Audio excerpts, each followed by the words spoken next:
You did the tectonic plates and the what? And the I gotta go live. 6:30. I just want to see the two science things to see if you did those. You can turn them in tomorrow. Can I help you? Come on, I'm doing it. I know, but I am talking to you, and I have a lot.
Hey guys, sorry about that. I was checking homework.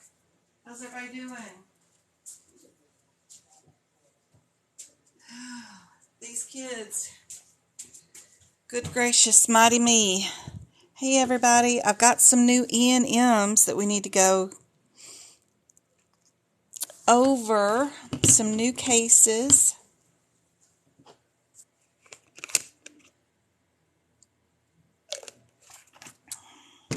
See if there's any questions y'all have. If y'all got any questions about the upcoming exam, I'm so excited. I hope to see tons of posts Saturday night because that'll be the first time anybody takes the new exam.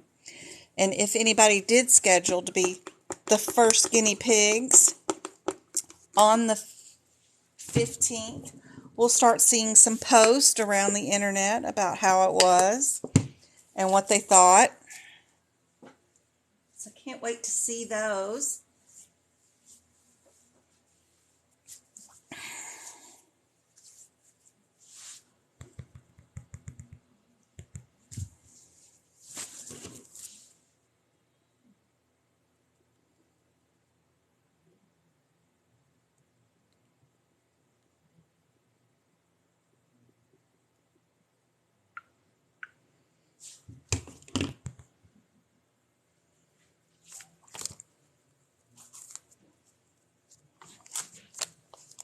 I did some questions today on some tutoring today that I thought were really cool. Some of the questions are new from new purchases that I did off of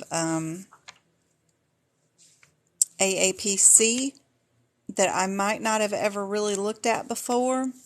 But I don't think a lot of the questions are brand new. I haven't seen anything that's really obvious that it is new from their normal format. But we did some radiology questions today that were kind of neat. We had seeing if I can even find it or remember what it was, but we had a rib x-ray. It was really neat because it was a person who was getting pre-op for a surgery, and they needed to have a chest x-ray, just a normal chest x-ray, but then they also needed to get AP and lateral of the ribs. And one of the rib x-rays, the descriptor for the child code actually said that it included the chest x-ray.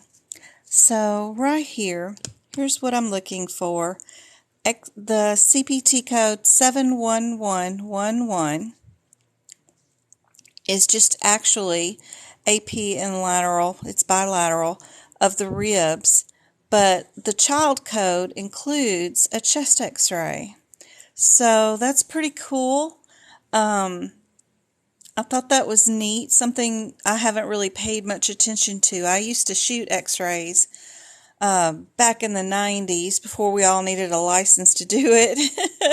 And, you know, a chest was the same thing as ribs. You just don't want to shoot them with too much radiation because those bottom rib bones, you can, they get really fine and thin, and to see them, if you shoot too much radiation, they oblake out or something like that. But that was just something in a CPT code that I'd never noticed, that the child code included a chest x-ray from previous sections, and this is on the ribs. So I love that. Just thought it was cool. Let me check messages, see how it's going. Hey, Kim. How do we find those AKAs for codes? So the AKAs are always in the parentheses in the code descriptor. Let me show you where they're at. We also had some today during tutoring that was really cool. So right here on, let's see, this is code 64910. We have a parentheses. They always start out with EG right there. So this is a nerve repair, but they're also saying it could be a nerve tube, the tube that goes around the nerve. That is an AKA term. So anytime you see the word EG, there comes your AKA. That's the first start in finding your AKAs. This trach is also could be called a cervectomy. You see how it's in the parentheses? If they're ever going to give you any kind of AKA, always look for those parentheses on either side of any word. That is always an AKA.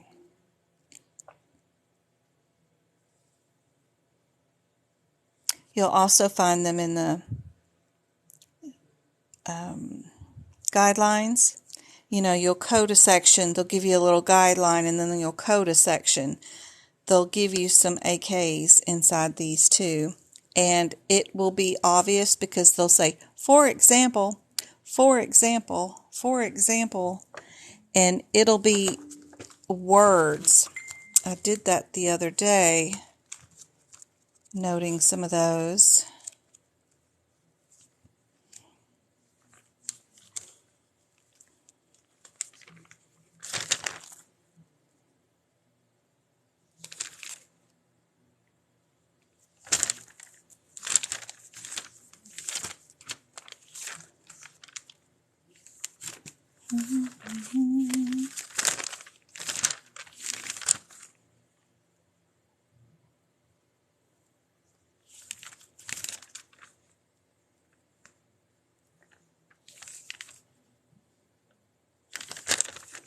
Try to put stars beside them when they do that, because I love it when they say the for example. And I'm just looking for an example of it to show you. And it may be in my new book for 2022 that I did that.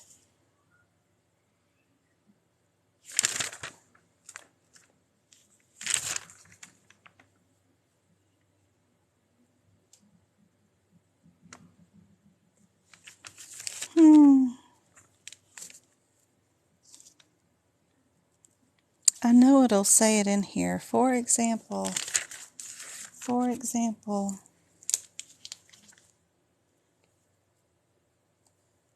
But I figured out it's better to, instead of underlining and highlighting, star the ones that say the for example. That way it's easier to find next time.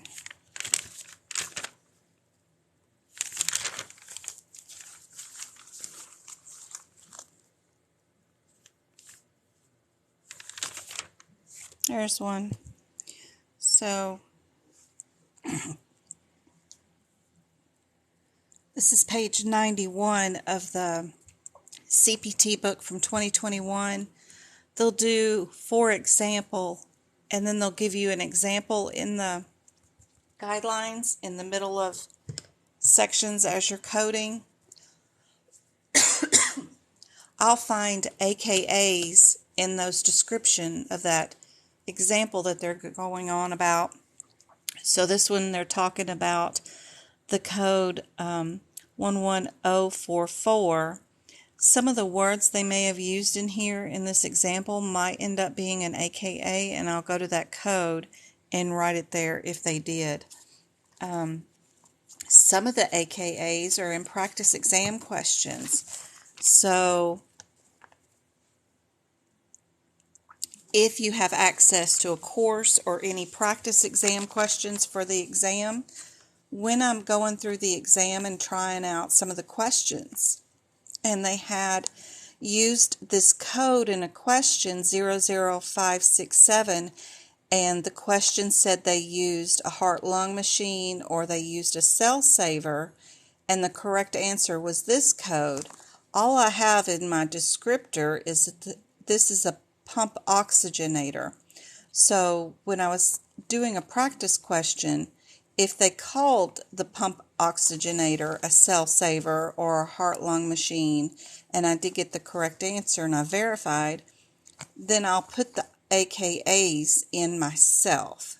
Those are the hardest ones to find, but that's where I get them from. You can also get them from the yearly publication of the Insider View. They do this yearly though, so it's a pain in the butt. You have to get one once a year. And the codes that changed from 2019 and were updated, either deleted or added new, from 2019 to 2020 only are in this book. It gives you rationale, and it also gives you coding examples of how to code it since it's a new code. And they will also have words that might be AKAs in here. And look at that description of the one code that you get compared to what's in the CPT book. You can find a lot of information in these books that tell you about the procedure and what it details. But unfortunately, they don't have like one master book of all the changes that have ever happened to CPT and what the descriptors are and how to code them and what examples would look like. But if you get the most recent changes ones, that'll help you with the new ones that are from one book to another. But I collect these as I'm going, and when I update my notes from year to year, that helps me add more and more AKA terms for you guys in my notes beside the CPT codes per descriptor. So I'm working on the eye and ear one right now, and being able to describe the surgery and what's going on is cool. It's just time consuming. Like if you didn't know what posterior sin whatever that word is, it means that the iris adheres anterior and posterior. So some of the CPT codes are only anterior and posterior, but when you add in a particular type of procedure, sometimes it can be both, but their descriptor is pretty bad. So if I can find that information that describes that CPT code better, I'll put it in here. Knowing what body part they might be referring to, like between the outer fibrous layers, or knowing if they're doing mesh or not, or a drain, especially in the tear duct area, is super helpful. If they're creating something, or if they're just using scissors or a punch, or if the person had a prior surgery and then they're doing this same procedure. Those kind of differences will help you out picking out the right CPT code, along with having some AKAs. Just looking up the word of the header and on Google and saying, what does this mean? Like aqueous, then that is just the fluid in the front of the eye. That's all that is. That sometimes helps you, especially with the headers, to know what's going on. Just a laser beam or a laser beam with a camera. Super helpful when describing the differences in whatever's going on with those procedures. But I just hunt all over for those AKAs for sure. I am in a little bit of both books. This one is my 2022. It doesn't have the complete boxes around codes. I'm just doing smaller areas instead of boxing the whole thing. I haven't found that was like, detrimental to the exam or helpful for anybody to actually have a whole box around a certain code set. It just took more time to fix the book. Now, if I want to note that these are just one kind of procedure, then great. I can do that with a smaller notation than just drawing whole boxes all the way around. I think this looks more efficient and draws your attention to it better, because I'm only really looking at the codes, because our questions are code based, right? A, B, C, or D. If this was A, B, C, or D, and we need to know the difference, first thing I got to do is eliminate 2 by knowing whether we're doing a revision or a shunt. If we're at a revision, then great. If we're at a shunt, then great. I can eliminate 2 answers right away. And having that right there is a lot better than worrying about having a box around this and highlighting what comes after the semicolon. Everything we've been taught or paid to be shown by other people, I'm just finding more and more as we do these exams together, and the more tutoring I do, that's just not helpful. What's helpful is getting something here next to the code, because I need to eliminate 2 answers, get it down to 2. What's the one key word difference between these 2 codes that you can find in the question to pick the right answer? Graft or no graft? Easy peasy. So if it really truly was a difference between those 4 codes, you can eliminate by knowing whether you're a revision or not, or just a shunt, and then you can eliminate quickly if it's a graft or not. I haven't finished this page yet, but you see what I'm trying to do here is to get you the most beneficial information right next to the number that is going to help you, more so than looking into any of these codes and dissecting what's going on there. That's going to be helpful 100%. And then also, if you need a definition of certain things, like that aqueous was just fluid, that's helpful to define things so that you know the definitions of things. Like if the lens on this one happens to be floating around in the eye, it's not stationary. So this particular procedure, the difference is we've got a floating lens that they need to go fetch and fix. Some of them, like the top one, they're just removing the haze. That's all they're doing right here. There's a hazy thing that is blocking the view. So Some of that stuff is pretty cool. Some of it, they are stabbing injection, getting into the eyeball with just a stab procedure, or some of them are using lasers and that kind of thing.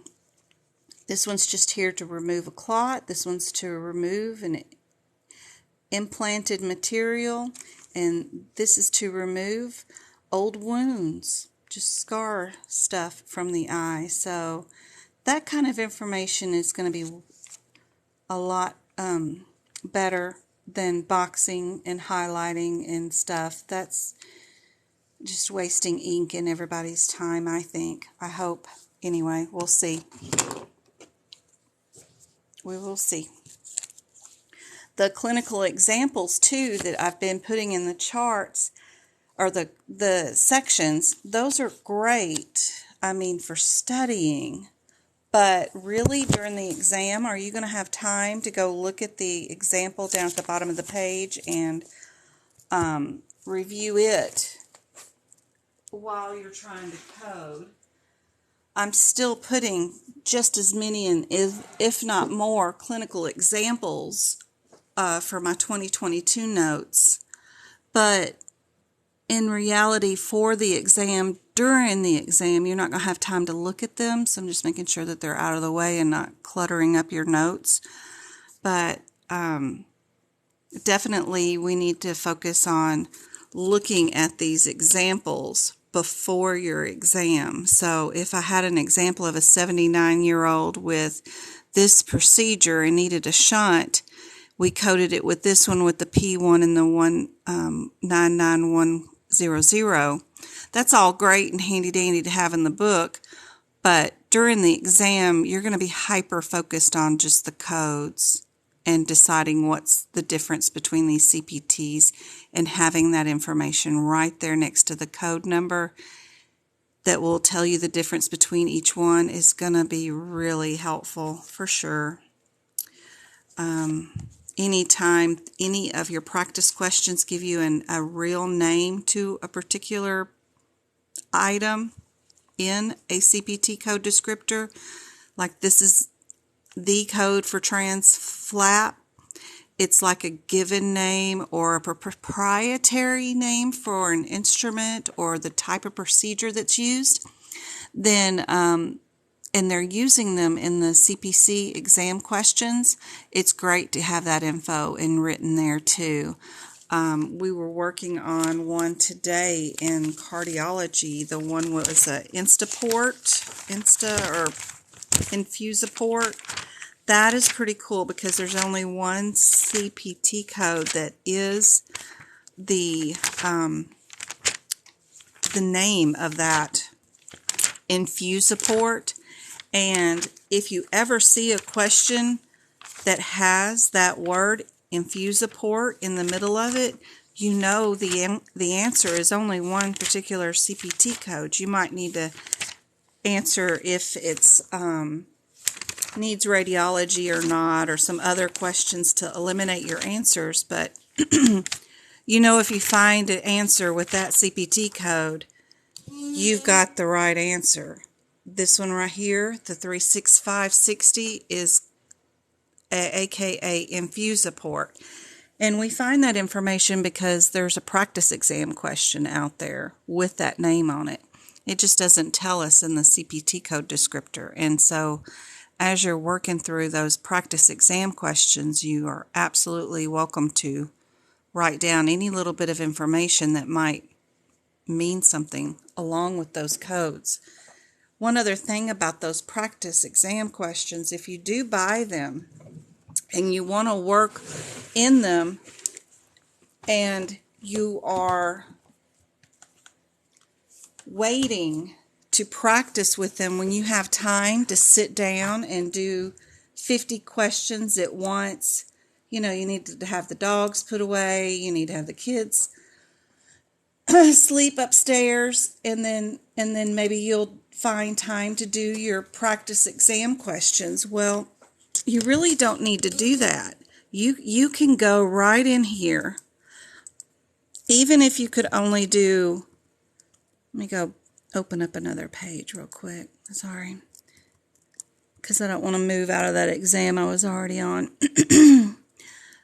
If you go into, not that I'm promoting you buying these things, because none of their questions have really changed since 2019. I mean, some of these questions are still the same, but if you bought them and you haven't been practicing them because you think you need to wait to have time to do all 50, don't. Go in here any day of the week, find you just a couple of questions. I want to do cardiology real quick or something, anything, and go in here and pick a question and say, okay, process of elimination, I'm going to do this and I'm going to do that, whatever it might be, and pick your answer, okay? And then go on and hit grade down here at the bottom. You're not going to hurt yourself. You're not going to get graded, like no one's going to keep the score. You'll go on and get your answer. If you got it right or wrong, whatever, you can learn one or two at a time. You can view your rationale. You can make notes in your book. At least you got 2 done. And then move on with your day. You don't have to sit here and do all of them just to get graded. Go on and do a couple while you have a second. And then hit your grade and write a couple of examples in your book and then move on. Don't worry about having to set up a bunch of time by go on and get started with whatever you can, as you can, if you have those questions. It's not mandatory that you do, just offering a suggestion. And I think they charge way too much for those questions, especially since they have not changed since 2019. Maybe they've had like 10 questions every year updated since then, but out of 300 questions, I've seen those questions and have my own copies of them over and over and over again, year after year. Same dang questions. They should change up them every time you want to take the exam, like all 50.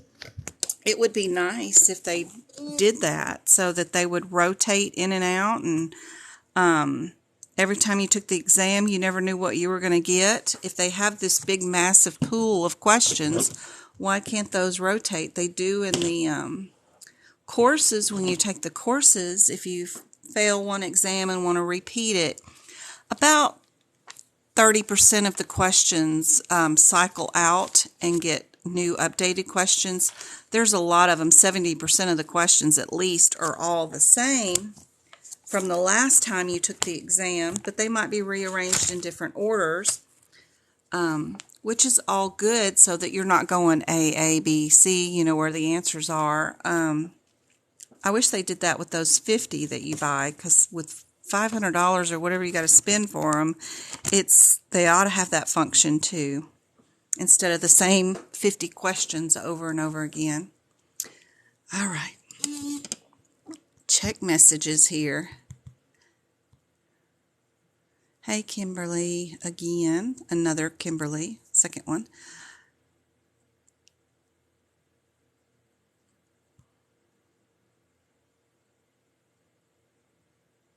Don't know when they're going to publish anything. Have no idea. I'm a guest teacher for AAPC. I have participated as a guest educator, but I don't work for them. I have no idea. No inside information. I need to go to Bestie that goes on the inside. Although they do have 2 auditor positions open, so I should just get a job there. And I don't know how much of a conflict of interest that would be.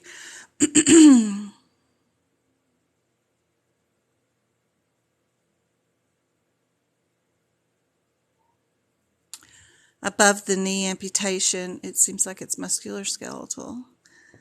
Confused on the AKAs. Yep, orthopedic.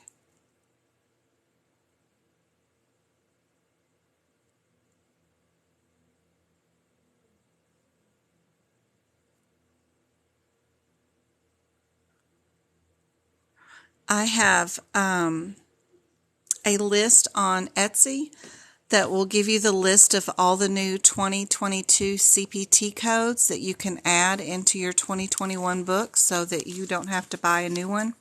It really is a perfect year to do this. I would not recommend have done it last year because there was too many changes, but this year there's only 100 changes. It's really not bad at all. Like we have 5 new codes in E&M, and that's it. We delete one sentence on the 99211 code, and then 99491, I think, has a child code that we add to it this year. Yep, we have a child code we add that gives this 30 more minutes, and that child code is 99437. It goes to our 99491 code. And it's just one of those that's times 30 minutes. So, and then you have 4 new codes to add in here at the end that you could put on page 69. But I have a full list on Etsy you can download for $30, and then you can update this 2021 book and make it into a 2022 book. Some years you just can't do it. You just have to bite the bullet and buy a new CPT book, but this year is not bad at all. I think COVID gave them not enough time to get a lot of things updated, so it's not bad at all. You can absolutely save some money there. I also have one for the ICD10 book if you wanted to do that too.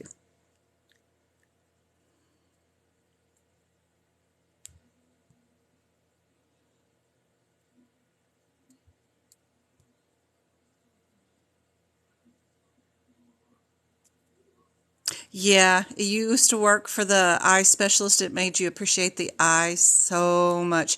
So many people have so many problems, and one tiny little thing goes wrong with that eye. There's no recovering your eyesight. You're toast. It's so delicate, and so much is going on. It's really cool.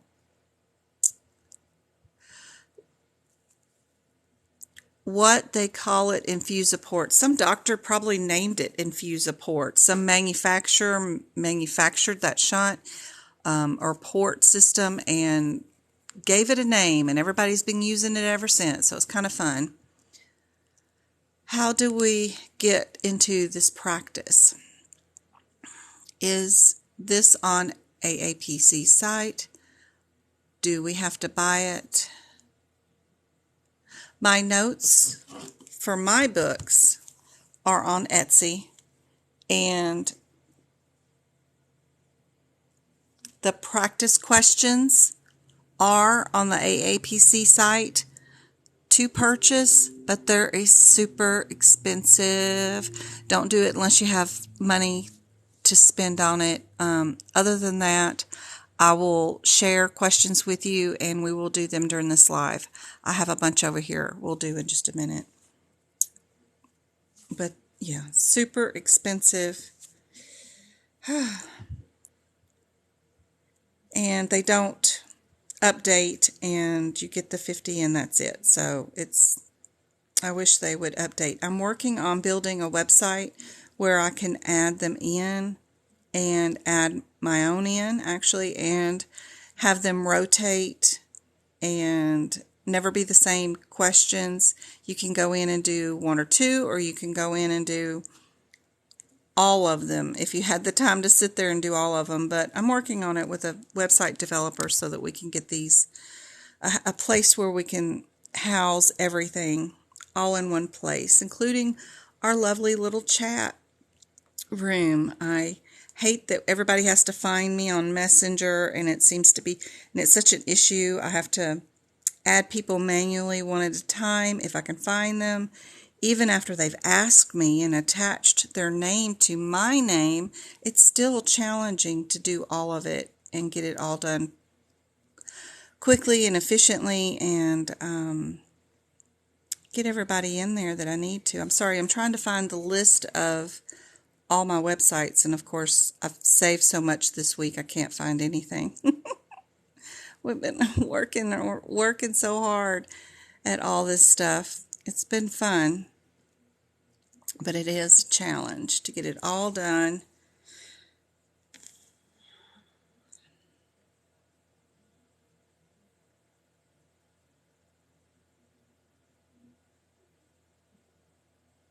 Here we go. So my website is Medical Coding by Jen. We're going to add some more features, but for right now I have in there 2 programs that will show you how to mark up your books, your CPT book, correctly for the exam. Also, the repeat lives for this TikTok live will be posted on YouTube. If TikTok records it, I'll post the repeat there. If you want to join our chat group, which we're in daily, and we work and share questions, we share everything. We work on it every day. It's all free. You just got to come find me at Jen Brewer on Messenger, and you can join the chat. Etsy has copies of all my notes, page by page there, including how to make your 2021 books into 2022 books. And we also have a list there of what has been on the CPC exam for the last 60 days before January 1st. So no one has taken the exam since January 1st. No one will until this weekend on Saturday. But before then, all the way up to December 31st, we had Paris, who was our last person who took it that night, and probably a couple of other ones that took their CPC exam that night, and Paris did pass, yay, that shared information, like I had this vocabulary word on my CPC exam, I had this CPT code, this ICD10 code. I've collected that information for the last 60 days and have that published too. And the proceeds from that one goes to a grant to give people free copies of my notes or free tutoring if needed. I have one free tutoring tomorrow, and then I gave away some notes to somebody last week from the sales of those. So we'll keep that going. I just can't wait to add some new information to it that will help out. Our chat group is awesome. Its bubble is right down here right now on my phone. So we share questions, we share CEU information, rationales to questions. This is what's been going on today. If people have missed questions or have questions about even just a particular name of a CPT code, or if there's a free webinar that anybody wants to join, we'll share that information, that kind of stuff. We even have photo files of things, what pens to use, anatomy being shared, and we have guidelines, questions and answers, other Word documents you can download too. Super helpful group, all for free, handy dandy.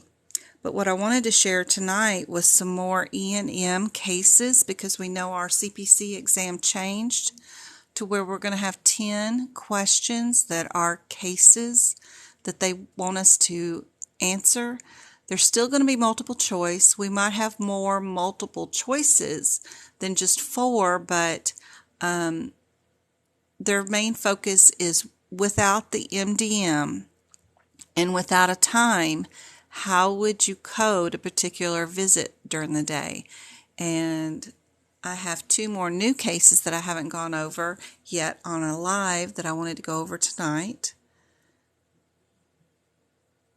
The link to AAPC is just aapc.com. You found it? Yay, good.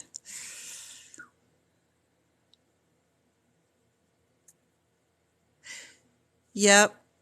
So far, all the material is the same from the 2021 book and manuals. The only thing that I found on AAPC's website that is any 2022 questions and codes is from the monthly magazine that we get as already CPC people and we need to do continuing education, they give us 20 questions every month that we need to answer to get CEUs.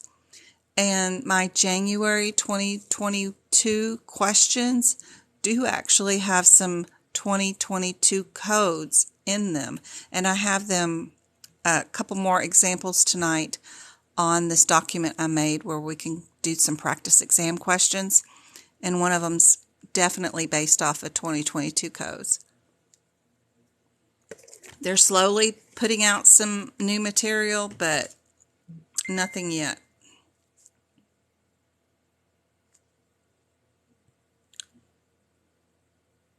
Oh, nice, Marissa. Good job. I hope you like it and it works for you very well. I hope it was easy to read and you were able to add your stuff to your codes and get your book updated. You just want to pass your CPC exam on your first attempt. That would be great. Paris did too. She tutored with me on the 30th. That night, like 7 o'clock, 8 o'clock at night, her time, she got up at 2 in the morning and took her CPC exam before work and then went to work on the 31st and she passed. So first try, that was great. Wonderful way to end the year with.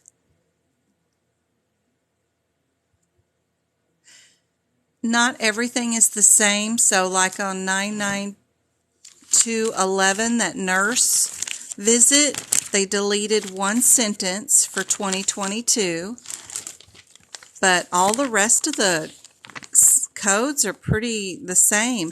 They deleted this sentence right here that says usually the presenting problems are minimal. So they deleted that one sentence for 2022, and it's not that big of a deal, but I tell you in that little document I made that on this page you need to go to this code and you need to delete that sentence. There you go. And then I'll tell you, okay, go to this page. You've got a new code. Go at it underneath this code, and there's your descriptor for it. You've also got your do nots listed on there. You may not be able to put them all on there, but this document comes with everything you need. It's just sometimes finding the space for all your parentheticals, because if you had a big list of do nots, that would be difficult to fit in here. But do I think that AAPC is going to be using that code for an exam question for E&M? No. But do we want to make sure and at least know that it's there? Yeah, we want to at least have it there. And since it's just a child code to that one, the main code is here with all the do nots, because you can't do anything with this one unless you, with this one by itself, right? You can't code anything with a plus symbol in front of it by itself. It just is not going to happen. You got to have the child, the mother code, and then the child code go with it. So logically, this is all you need. You're okay. Anything else? How many new CPT codes are there in your notes? Around 130. I don't know the exact number, but there was only 130 codes that updated or changed or deleted. So there's not a lot of major things. Like last year, there was like over 350. It was ridiculous. So I've included everything. Anything that updated, they're all there. Whether it was just deleting a word, deleting the code, or adding a new code. And I put all the parentheticals on there too. So everything's there.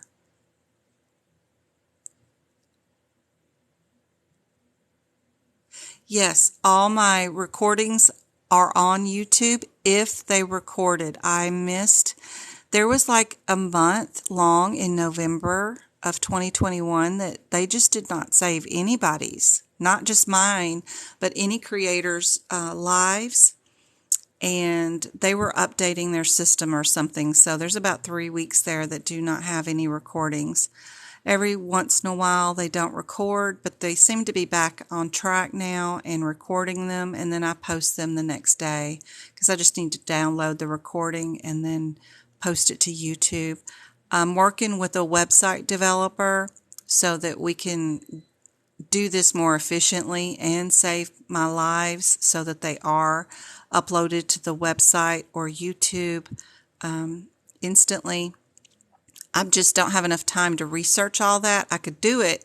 I just don't have the research capabilities with everybody needing tutoring and all my little projects I'm making for you guys, including the 2022 books, need to be published and put out there. But yeah, everything should be there. The photo files are in our chat room, and all you got to do is click on the little, once you're in our chat room, this is what it looks like. You're going to click on the eye icon, and you'll scroll down to media files right there. Click on that. And then the photos automatically come up, and then you click on files for those.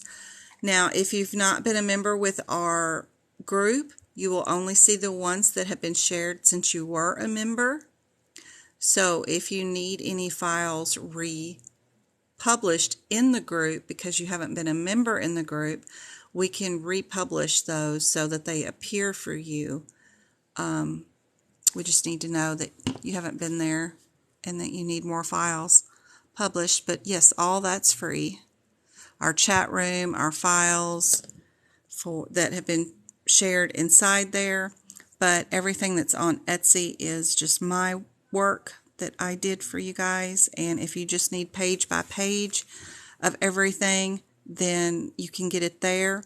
But I'm happy to show you how to prep your book and make it into exam worthy just through my lives and through chat and sharing information and showing you what it looks like when it's all done. You can create it yourself for sure. I'm not inventing, rocket science here, but it is time consuming is all the major thing. It's just time consuming to fix your book, but oh my gosh, it's so worth it because you can just flip to your CPT codes, see what your differences are in your two descriptors, and pick out your answer and move on. Super helpful.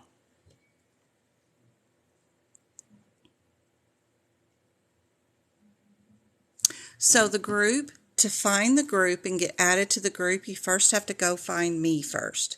So come find me on Messenger at Jen Brewer, ask to join the group, and then I'll put you in the group. See, that's just like really complicated, and I know it is. So that's why I'm working with that web developer. We have 8 sessions for the next 4 weeks, and we will probably be adding a chat room to my website so that everybody can just go there.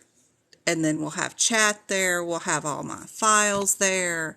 I'll have videos there. I'm hoping to get everything there. But yeah, my camera does not like to go from book to computer screen to look at. But just come find me in Messenger, and I'll get you added. Thanks, guys, for trying to answer my questions. I'm like all over the place tonight. I really want to get into consulting MDs, see patients first time while inpatient. How many questions are going to be from E&M? A lot. We're going to have 6 regular E&M questions, which will probably be MDM and time-based, like normal. And then we'll have 10 cases. And out of those 10 cases, I'm thinking at least 70% will be E&M related. Some of them might be modifier related questions, like what if I needed to add a wart removal to this E&M visit? What would you code? Some of them might be CPT related or some other thing, but I'm thinking that 60 to 70% of those cases are going to be mostly E&M related. That's what they've said in their webinars about the new changes.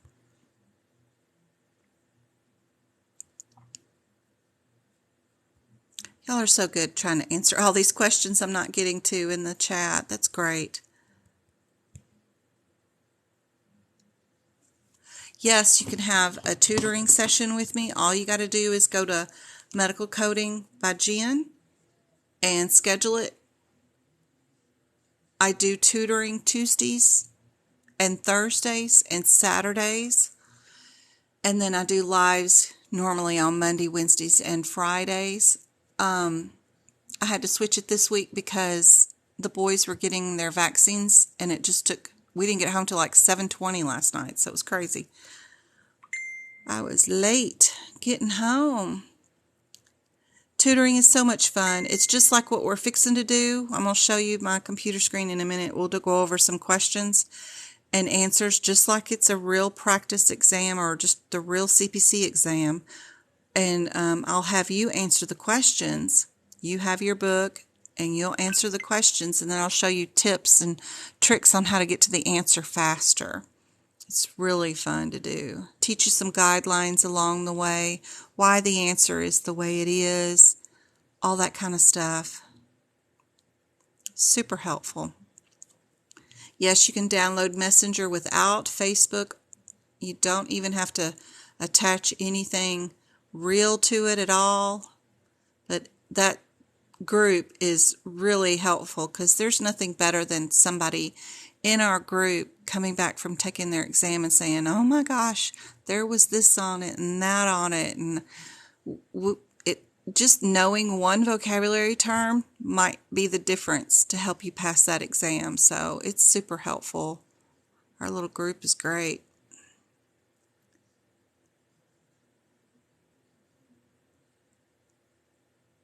Oh, finding your material was a godsend. Definitely going to pass with your help. Yay! I know you are. I got so many, Baxter, that have passed. It has been so rewarding. The only reason I even created one TikTok was because I kept seeing so many people suffering and not passing the exam. During COVID, it's bad enough we got this, and then you can't pass the exam. Why is that? Well, it's because they don't prepare you for that exam. The courses don't. The practice exam questions don't. Nothing does. You don't know what you're fixing to walk into during that exam. And they write the questions, too, with a bunch of propaganda in them to point you in the wrong direction. So you really need to take human nature out of it and not read the questions. You need to figure out the answer to the question by only looking at the answer. So I teach a couple of techniques to get that accomplished. You want to avoid those questions at all cost. Just do a word search through them. You need to learn how to fix your CPT book. Okay, gotcha. Say again how to find the photo files. So we're in our chat group. That little eye icon in the top, is that right corner? Right corner? It'll come up with this. And when you get there, go over to this left-hand side, scroll down, view media files. And everything anybody has ever shared is all there. Look, we got practice questions. We got all kinds of stuff going on in there. All kinds, even pictures of the babies. If you want an ADA and have an extra hour to take your exam or be able to get up and go to the bathroom all you want, if you're going to take the exam from home, that's what those two forms are for. This is an example of something somebody typed up and emailed to AAPC, and this is the letter you get back from AAPC approving that. Not that you want to go to the bathroom during your online exam and have a cell phone in there and start Googling anything during the middle of your exam, but, you know, that's crazy. But you definitely can learn a lot in our group. Absolutely. We share so much information. Even our triumphs are listed there. So helpful. Here's what the exam is going to look like now, starting this weekend. We're going to have 7 guideline questions. Each section of the CPT book is going to have 6. Then the E&M, anesthesia, radiology, lab, and path all have different amounts. You're only going to have 5 ICD10 questions, only 3 hip picks, you'll have 3 compliance and then your 10 cases. Lot better examination. I still think it's about 10 questions too long, but we'll take what we get. It's much more reasonable than what it was before, and I think this will improve people's scores for sure, and I'm excited for it.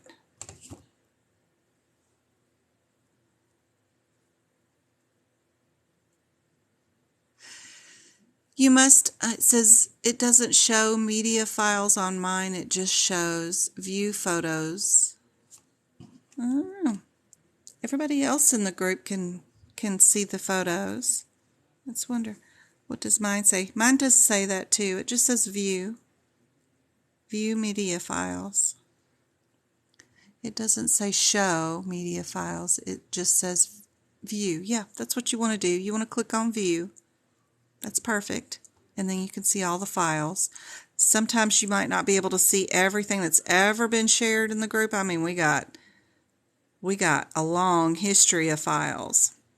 This is one of my favorite ones because somebody wrote this up, and when they shared it, they took their exam and they said 3 of their questions from their exam were on this one page. One of their questions was, which one of these is not part of the small intestines? So we had the answer right here of what was in the small intestines. So whatever thing they had listed on the exam that isn't listed right there, you know, is the right answer. Super easy. And just love it. Just love all the sharing that we do. And if you make those notes in your book too, it'll definitely help your exam scores. All kinds of files, just tons of files in here, but you probably need to be in it for a long time. These black things are all the compliance definitions. So if you wrote every single one of those in the front of your book before your E&M section, you'd get 100% on the compliance for sure, because you got every definition right there for compliance for any vocabulary word. But yeah, we share lots of stuff in there. And what I want to do is, because a lot of times you have to be in the chat to receive the photos or see them as the want to do is because a lot of times you have to be in the chat to receive the photos or see them as they're going. Like you can't see the history of all those files. Well, I want to put all those on my website. They're going. Like you can't see the history of all those files. Well, I want to put all those on my website and have them. I started trying to put them on my website, but my members can't see them. I have them in a section, but then they're not sharing to you guys. So I want to, that's why I'm getting with that developer to help troubleshoot all that stuff next week and get things to where y'all can just go to one location and everything's there already published, and we don't have to worry about history, and you don't have to worry about Facebook and all that stuff. I'm going to get ourselves organized, so don't worry about that. But I want y'all to be able to find what you can find as fast as y'all can for right now. This is what we've got. You're welcome. Yeah, E&M and cardiology are all going to be... Beth says tutoring is awesome. Yes, we have so much fun. Beth is just going to rock the exam. I swear. She is going to do so great. She was answering questions faster than I could. She's good. Yeah, you got to figure out how to find the correct answer in the fastest, most efficient way possible. And you've got, I don't remember, 2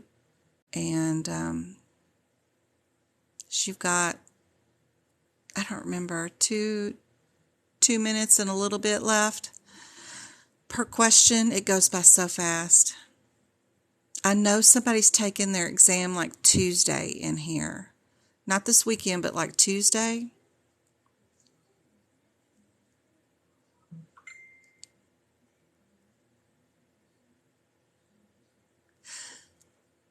The ADA form is 2 pictures in our thing. One of them is just an example of a disorder, describing it, so that you can see an example of what people wrote to get the ADA.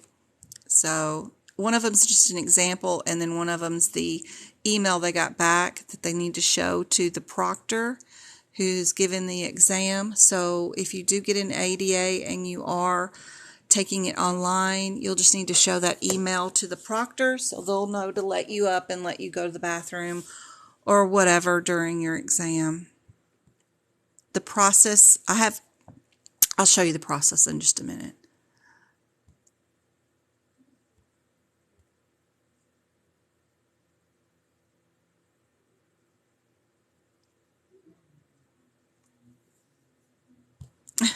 Thanks, Beth. You're an excellent student, that's for sure. Okay, I'm going to show you the process of elimination, and I add that after you've done the process of looking for coding irregularities.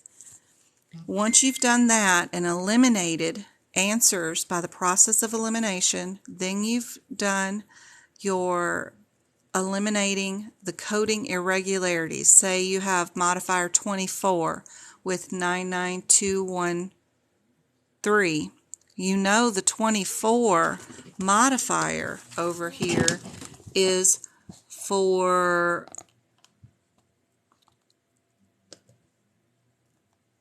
a post-operative. It's for a post-operative period, and usually it's for a surgeon or in hospital, something or another. It just wouldn't go with that E&M. You can eliminate that answer because it wouldn't go with that one.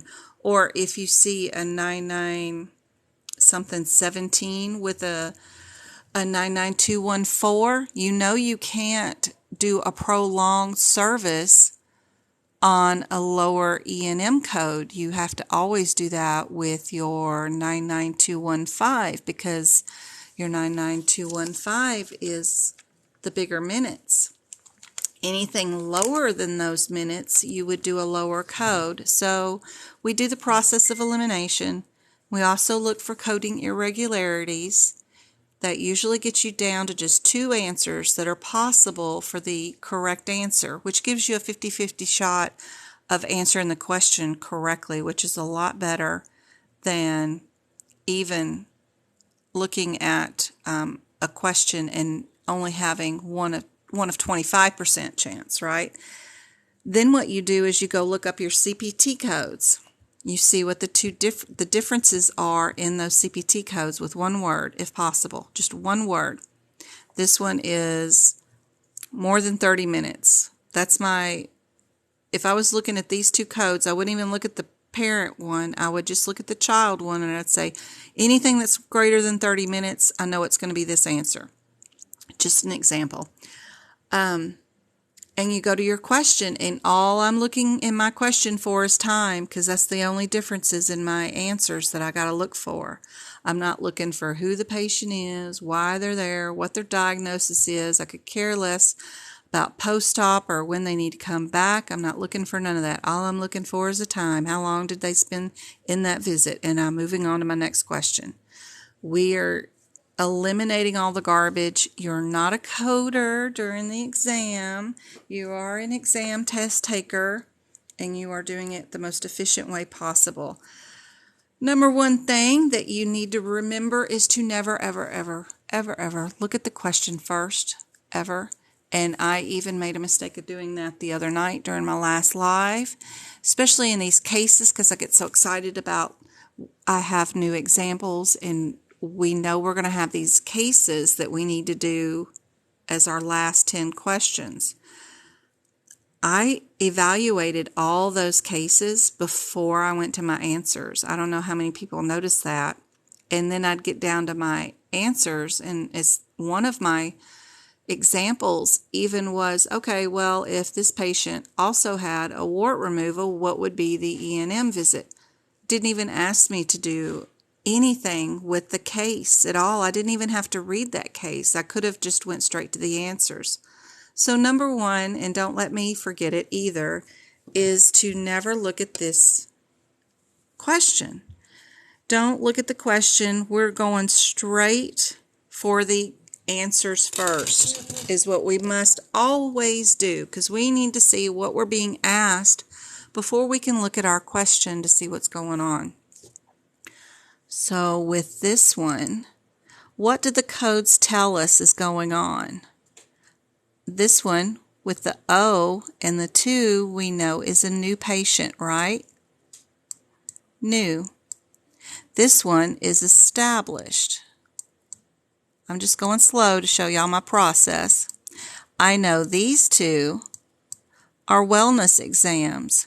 One's for an established patient, and one is for a new patient. Now, I know these by heart just by looking at the numbers. I don't know what age group these are, and I don't know any of the particulars. I just know a general idea of things. Grandma just opened it for us. Try this. Chocolate bacon. Chocolate bacon? Grandma just gave my 12-year-old chocolate bacon. He's like, you got to try this. You can have it all. Where did she get? Even milk. Mm.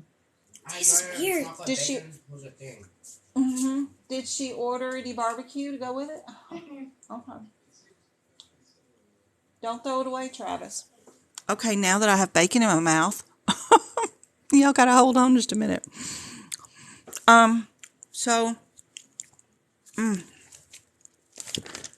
If you don't know what the codes are in E&M, you really need to familiarize yourself with those for sure.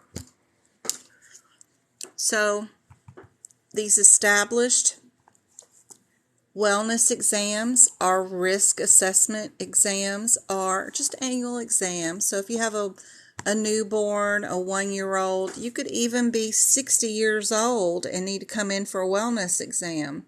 You could be doing these anytime you're going to do an annual exam. You do have some that are established, and you do have some that are new, and these are only for commercial patients. So if you get a question that says Medicare, you know you're not using these, but anyway, that's another area. If you ever do a wellness or risk assessment on a patient, but then also do another procedure, like I need to cut off a wart, I need to do a suture, or evaluate them in some other way that has nothing to do with doing an annual physical and a risk assessment on the patient, you can add another E&M visit for like a 99213 or a 99203, but you do have to add that modifier 25. Sorry, my camera has decided not to, I guess because I didn't share bacon with it, it's not happy now. Let me put this back on my crane. So I don't like you memorizing anything, but if you do know a few things about your codes in E&M, this will help out your process a little bit. If you know your 8-2s are your new patients in wellness exam, and you know your 9-2s or you're established, it's wonderful. It helps out. It's just a great thing to remember. And then the 1-2s, the 1-4s, the 1-3s, the 1-5s are all established patient, and the 0-2, 0-3, 0-4, 0-5 are all new. That helps you out with this process of elimination. So since they are asking me this and I can figure that out really quickly, I'm just going to go run up to the beginning of the thing, and I'm going to look for one word to see. Right there, she is a well-established patient, and they're a 2-year-old. Super happy, handy, dandy right there. I know I can eliminate a couple of answers real quick right there. So for this one, I'm definitely going to get rid of my new patient codes, right? Then I've gotten it down to just 2 answers as my possible answer, right? Super helpful right there. Right here under assessment and plan is the only other place I need to look, and it does say that they did a health visit. So then again, I know I can get rid of that one. I'm going to keep B. Move on to my next question. This question is asking me, what if during the exam he finds a heart murmur? We do have a guideline that if they're here for a wellness exam and they were normal when they walked in, then when they leave, you've diagnosed them with a condition or an illness. There is a proper sequencing order with that. Sorry, I'm touching my screen. That you need to know about. And that's probably what they're asking for right down here. So just looking at the next answers, which I didn't do the process of elimination for first. Y'all got to watch me. We will look at the first codes and we will get rid of D and A because these two are the same. And AAPC has a pattern of giving us two trash answers and then two that are going to be so similar, but there's one difference. They want to know if we know that guideline. What happens if you have a wellness person and then you give them a disease during their wellness exam? Do you code just the wellness or do you code the wellness, then the disease that they were given? So B would be our answer. We'll definitely give them the wellness code first, and then we'll give them the heart murmur next. But I didn't have to read none of this except for half of 2 lines. And that's the way you really want to approach these cases, is to avoid anything else that they have in here. You want the codes to direct you to what could possibly be the right answer. And yeah, that's the best way to do this. You can't hear me? I'm sorry. I don't know why it's interrupting. Making sure the volume's all the way up. Wellness and the diagnosis. Very good, Star. I'm sorry about the video being laggy. I don't know what to do with it. I've also yelled at my internet provider with a passion. I've ordered I upped our internet to be like 1 gig or whatever. So they come out and switch my modem, right? And give me a new modem. Well, the first week it's horrible. And I'm like, what's going on? Y'all got to come back out. So the guy came back out and he says, yeah, you're paying for a service that we don't provide a modem for that can handle 1 gig. What? Why did you give me the new modem then? Oh, I don't know. So anyway, I had to order my own modem and some Nest thing. And they'll be back out next week to install those. But why are you upgrading my service and upgrading to a new modem, and then you know the modem you gave me can't handle the service that you say you're selling me? I don't know. These internet companies are insane. I'm in the first case. I haven't gone anywhere. I'm still in the first case. This is the first one. It was a wellness. And I could tell without even looking at my CPT book what the answer was and what the diagnosis was without opening either book. And that's what you really want to do. Even if you needed to look at the books and you looked at the codes, if you had no idea what you should do right away is do what I did. Go to the 02, put new. Go to the 12, established. Then you'll go to your 82, new. Go to your 92, established. Then you'll run up to the top of your question, see it's established. You'll come back down here. You're going to get rid of your new ones. Then out of those established, you'll see what's going on. Why is the patient here? They were here for a wellness visit. You know that this is just a regular established visit.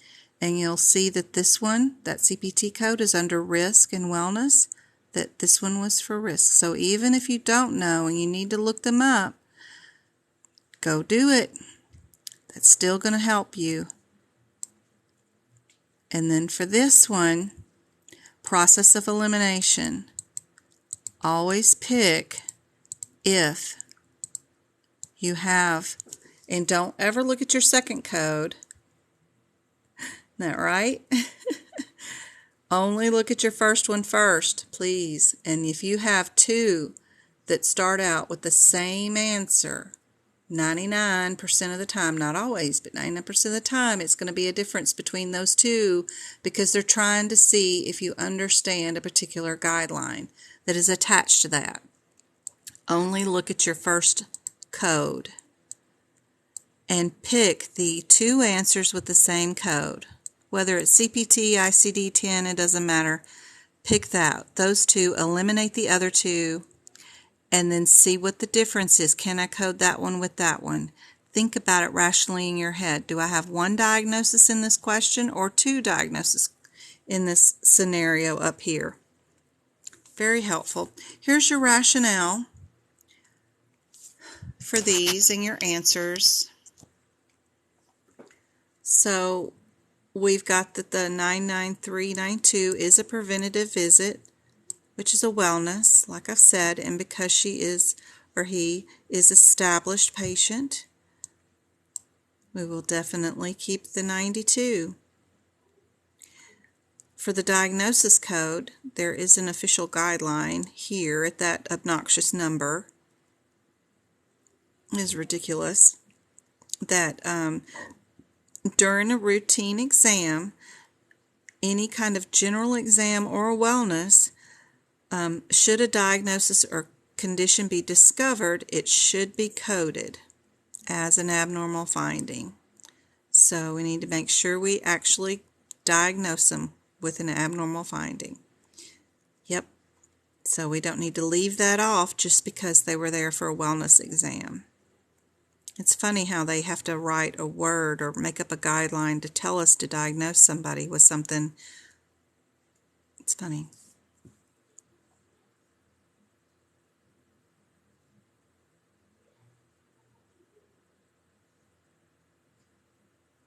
Yep, we always code the one for preventative. And then we also add the discovery of the new diagnosis or the abnormal finding. Absolutely. All right, I got another one. So this one we are not going to look at it really quick. We're going to run to our questions, right? First, we're going to see what they're asking us. So they're wanting us to do an MDM on this one. Are we minimal, low, moderate, or high? And then they're asking us for diagnosis. So right away, looking at these diagnoses is just for the process of elimination. And looking at these numerically, they're all 170, but the 63 number is really far away just numerically than the 2, the 0, and the 1. So I would automatically get rid of A, and I would keep these, and I might have to look up and see what the differences are here. But I would keep these three because we've got a 0, a 1, and a 2, just looking at them numerically. Right here, we need to be thinking about what meets moderate, what meets high. They need to be circling the drain and dying pretty much, you know. They need to have a lot of crap going on. Minimal is like a nurse visit, right? Low could be just low complexity, nothing too big, not a lot of comorbidities.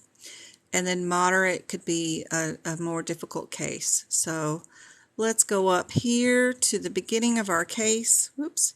Oh, we got an old soap note. I love these old soap notes. SOAP. Love it. This is back in my 1990 days. They don't hardly do these anymore. But the subjective is what she's here for. She's returning due to a CTA.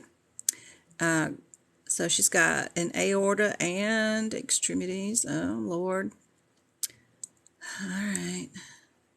Both legs. So we've got no acute distress. Blood pressure's okay. Pulses, fairly normal. We do have some occluding, and right is diffuse. Lifestyle is limited. She's got pain, so it's exasperated, right? We've got an exasperation. And plan, they're going to order test. So they're ordering tests to be done. Order exams or test or something. Discuss the procedures and the risk. And so this exam that they've ordered to comes with risk along with it. So what do you think? Are we minimal, low, moderate, or high? What you think? CTA, if you don't know that and you don't know your abbreviations, try looking on the back of your CPT book. The last cover of your book page, this lovely jacket that we have. They have a list of acronyms or abbreviations back here. You can look up your CTA. If it's not here, then you need to get it and put it in there so that you will have it for your CPC exam. We have a few other ones that are not in here, like IVA. We have JVD we have added to our list. Just writing them along the sides to add them near the abbreviation where it could be is really a great idea. But these things you are expected to know ahead of time before your exam, or at least know where to find them too. You can also look in the back of the book under the alphabetical index, and you could try to see too if CTA happens to be listed with a CPT code back here, which can be very helpful when it is. Because then you can go to that CPT code and figure out what body part or whatever in the heck they're doing when you know nothing. If you absolutely know no idea what the heck's going on, sometimes you can find certain abbreviations or things in the back of this book here. Like last live I did on Wednesday, we had this one particular word, the ACE, the ACE, and if you didn't know what it was or where it was at in the body and couldn't tell whether it was skull or pelvic or what it was, the ACE word is right here. You could go to that CPT code and figure out what body part that is, which is in the hip. So that's helpful too. Just places you can go if you don't know definitions of things. But you know with clues in your sentences that you are dealing with an aorta and lower extremities. And it's not that key important. I mean, unless the question is asking you what is the definition of CTA, why stop and worry and bother about it? You have, basically 140 seconds per question. If it's not needed to know, just keep on going. The main thing is whatever the CTA is, even if you don't know, it's still a condition. You've got one right here. She's also got some occluded femoral arteries, right? She's got some pain, so it's exasperated. Whatever it is, it's exasperated. Now, as a coder, you're supposed to know what happens when they have a chronic disease that is exasperated. How do you code that? What is their risk level for this visit? Does that make sense? Don't worry about learning an entire career's worth of information for this exam. You have a career lifetime of learning once you pass this exam. What I'm trying to help you do is to find the answers the most efficient way possible the most correct way possible too.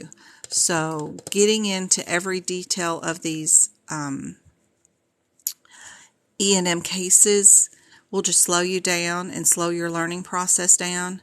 So most definitely we have a chronic disease that is exasperated, and what they want to know is, if you know on page 15 or 16, I think it is, if you're in the 2022 book, some of you might be in the 2021, do you understand this chart right here? Do you know what's going on here?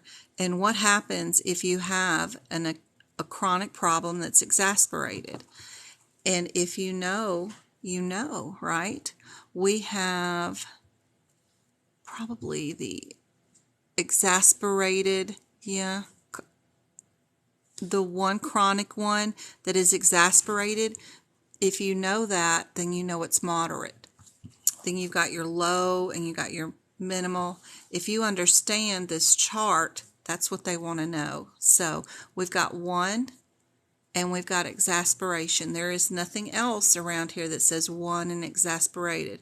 So we know we're going to be in moderate, right? For the diagnosis, now, let me get a different book out for that one. Unless y'all have figured it out. Do y'all know the diagnosis code? If I was doing a guess, for just a guess, I'd pick the one in the middle because the O is before it. The 3 is going to be after it, so I'd pick D myself. What do y'all think? I got a B. I got a DD. She's got a 21 listed in here about the right extremity pain. For the 21, she has bilateral stuff going on, right? So, 17. Oh, I-70. Feel like I'm playing bingo, y'all. I-70. I-72. Here we go. Here we go. So, our differences are 203. 03 is unspecified arthrosclerosis of bilateral, right here, legs.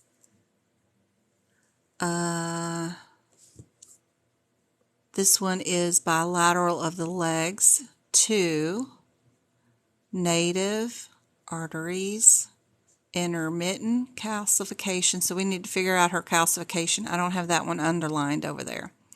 And then the 23 is native extremity rest with rest pain. Did she have the calcification? Yeah, she does. She's got the calcification. See, I just didn't have that underlined right there. She's got that. So the only one with the C word, the calcification, that I draw a line through instead of underlining, was the 1-3. So we definitely want to give her a 1-3. So here's our rationale. We do have moderate because the risk and complications is moderate. She has a cardiovascular imaging studies that include a risk factor that is the reason. I think the reason is because she has one issue that is exasperated, but AAPC feels like the risk of the examination that they ordered, the arthrogram itself, is risk enough to make them a 14. So we're always learning something new. I like to dissect these questions, figure out why they think the answer is one versus the other. And this is one. So if you have another example or a question at any time that says that they're planning on doing a bilateral audiogram on anybody, then that automatically gets you a moderate risk. So very cool to learn that.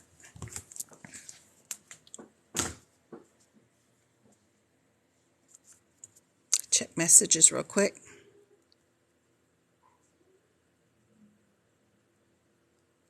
No, she's not ready to die, not circling the drain. We don't have anybody in distress. We don't have, diabetes or CKD. The only thing we know, and the blood pressure's good, that's a little high on the top number, but nothing that's circling the drain. And she can still walk 200 feet. I know a lot of people, my 12-year-old baby probably couldn't walk 200 feet without complaining. So, she's all right. He or she, whatever, is perfectly fine. And all we have is just this of the bilateral lower extremity. And they could rotor those things out and get those pulses back just fine. So it is a he. There's a his pain. So we ought to be okay. I don't see any reasons to die yet, so I don't think it's life-threatening. This patient probably will die of arthrosclerosis at some point, but we're okay for right now. Yeah, we're moderate.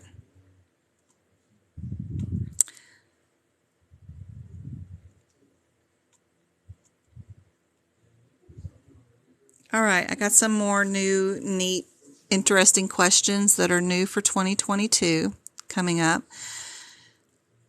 I know they're new because I've never seen them before, and I've been capturing their questions since 2019.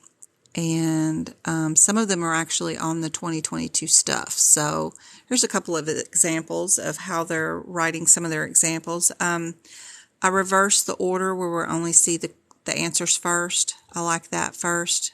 But anyway, let's see. You can see both the answers and the questions on this one. So for process of elimination, I know we got to figure out if we're at 10 or 20 records. If somebody was doing chart audits based off OIG, what is the recommended plan? Do you do 10 records or 20 records? And that's all I'm looking at first. You need to take one thing at a time. Don't worry about whether it's per month or per whatever. We need to do the process of elimination one step at a time to keep things straight, because there's always a reason for one question and a reason for another question for this process of elimination to work out. So OIG, anybody got any ideas on that? Do you do 10 or 20 records?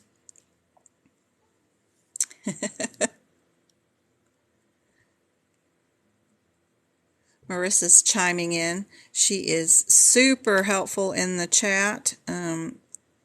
Always in chat, night or day, helping out, asking questions, participating in any questions anybody shares, tries to answer. She's going to do great on her exam. We got 2 20s.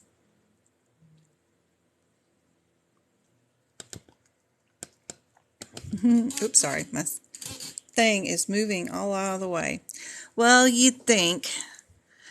But no, this is government regulations, and the government, if you've ever been told before, like my son will do a task and I'll tell him to go redo it again, it's not even up to government standards. And then once he does do some of it, I'll say, all right, that's okay for federal, government standards, but it's still not up to my standards.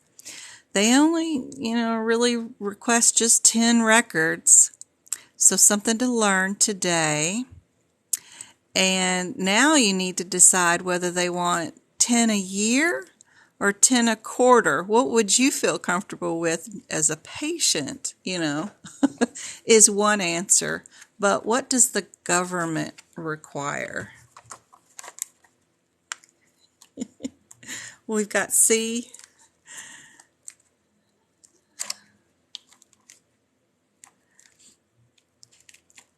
$10 a quarter, $10 a quarter, $10 a quarter. Y'all making these government people work too hard, too hard. It is just 10 a year. Can you believe that? That's all a physician has to be audited. 10 records per year. Here's your rationale. Government don't work that efficiently. You'd think, I mean, I know you guys, being coders, will get audited more than 10 records per year. They give those physicians quite a bit of leeway, for sure. But that's all we've got. We can't get much going in the United States here compared to other countries, so that's what we've built up our health plan to do so far, is just 10 charts per physician per year. Yeah. Yep. All right, I've asked y'all to make sure you understand or at least have written down the abbreviations for NCCI and OIG in the front of your book, those kinds of things, LCD, CMS, those kinds of abbreviations will help out. And just writing their definition down, what do they do in the healthcare system, will help you with those few little questions that we've only got like 3 that are about your compliance or your programs that you might use for certain entities, what they require, why they're enacted. But here's another question about some of those.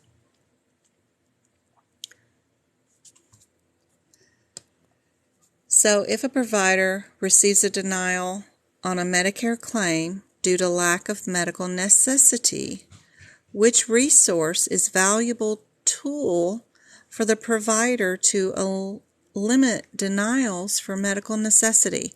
I had somebody reach out to me today on Etsy, and she works for a company, and no one in her billing department knows anything about coding or billing. None of them are certified or anything, and she wants to know, how do we, everything's getting denied that we turn in. How do I fix our issue? No one knows what we're doing, and we don't know what we're doing. How do I even start to figure this out?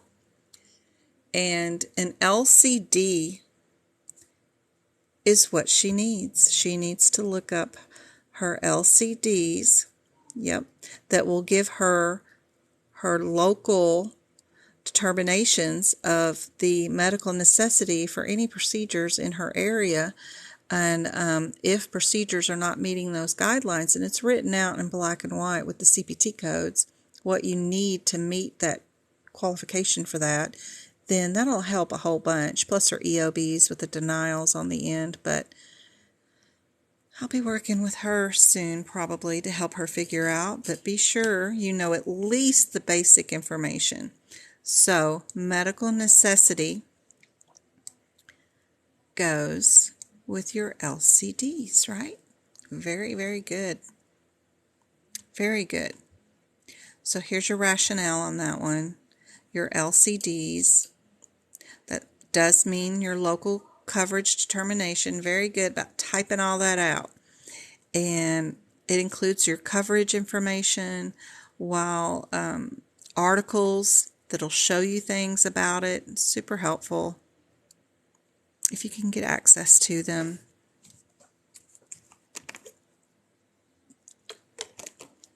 I threw in a couple of modifier ones because we haven't gone over modifiers in a while as far as real ones.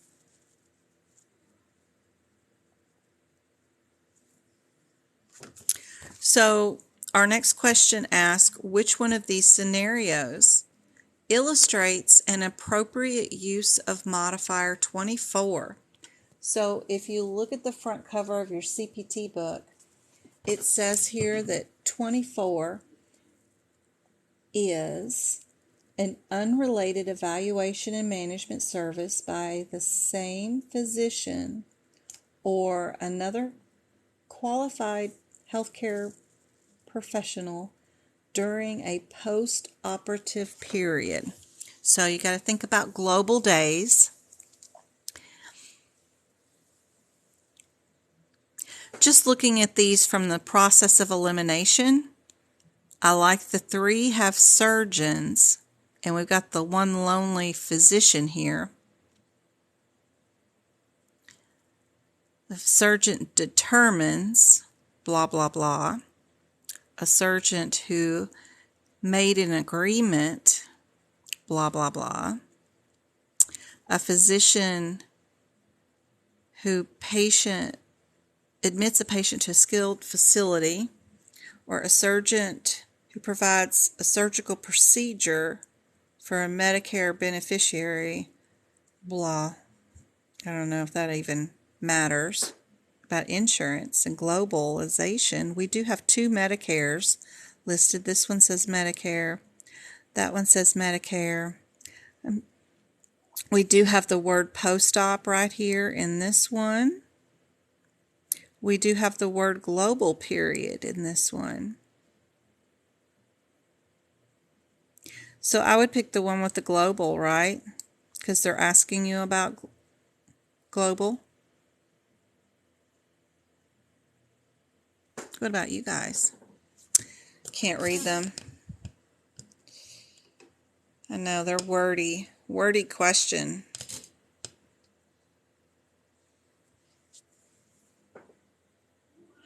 Because the modifier on that front cover has the word global in it is the only reason. I'm not even reading the whole thing to see what's going on. Yeah, post-operative period.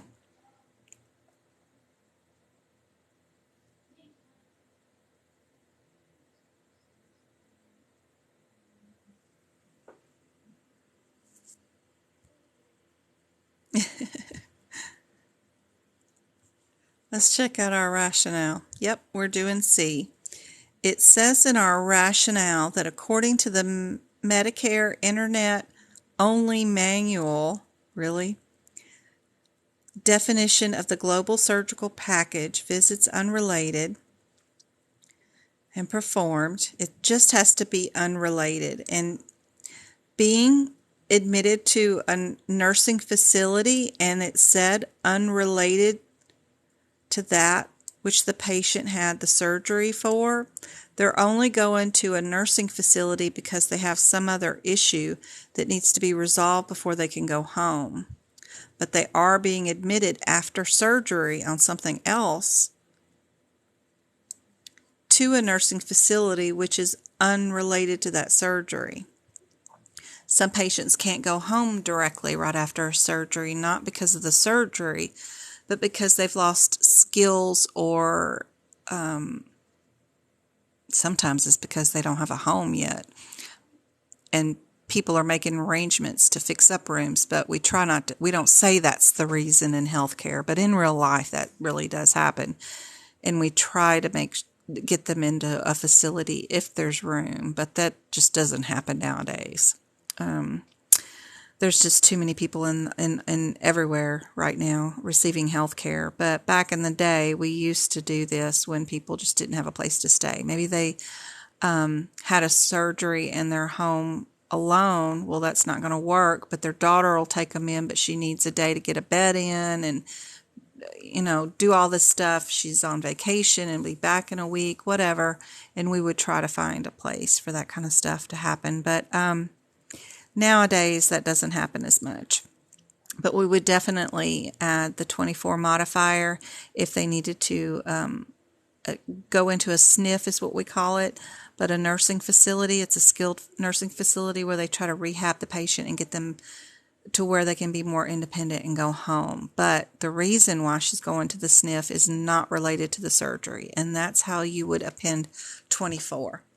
Yep.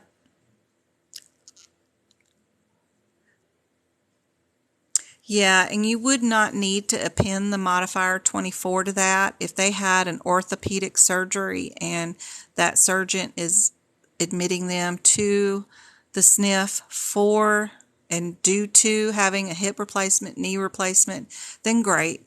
That's gravy. But just in case you happen to have a patient who's going into a SNF where, I don't know, you remove their gallbladder, but they're going in because they do have an orthopedic issue that needs to be taken care of and rehabbed before they can go home because they can't make it up the stairs to their apartment or something. But it's all unrelated. So it's kind of like the E&M 25, where if you are seeing a patient for a wellness exam, but then you end up cutting off a wart, you would append the modifier 25 because it's unrelated to the wellness exam and you're doing another procedure to them, that kind of thing. But this is for hospital stuff. All right. Ooh, I just talked about modifier 25. So here's one. And some scenarios. Sorry, they're long. I just copied and pasted. So we'll look at A and B really quick. And you can either eliminate or keep those. And then we'll move down to C and D. But which one of these scenarios would equal a 25? We have a well child exam. 2 weeks prior. I hate these wordy ones.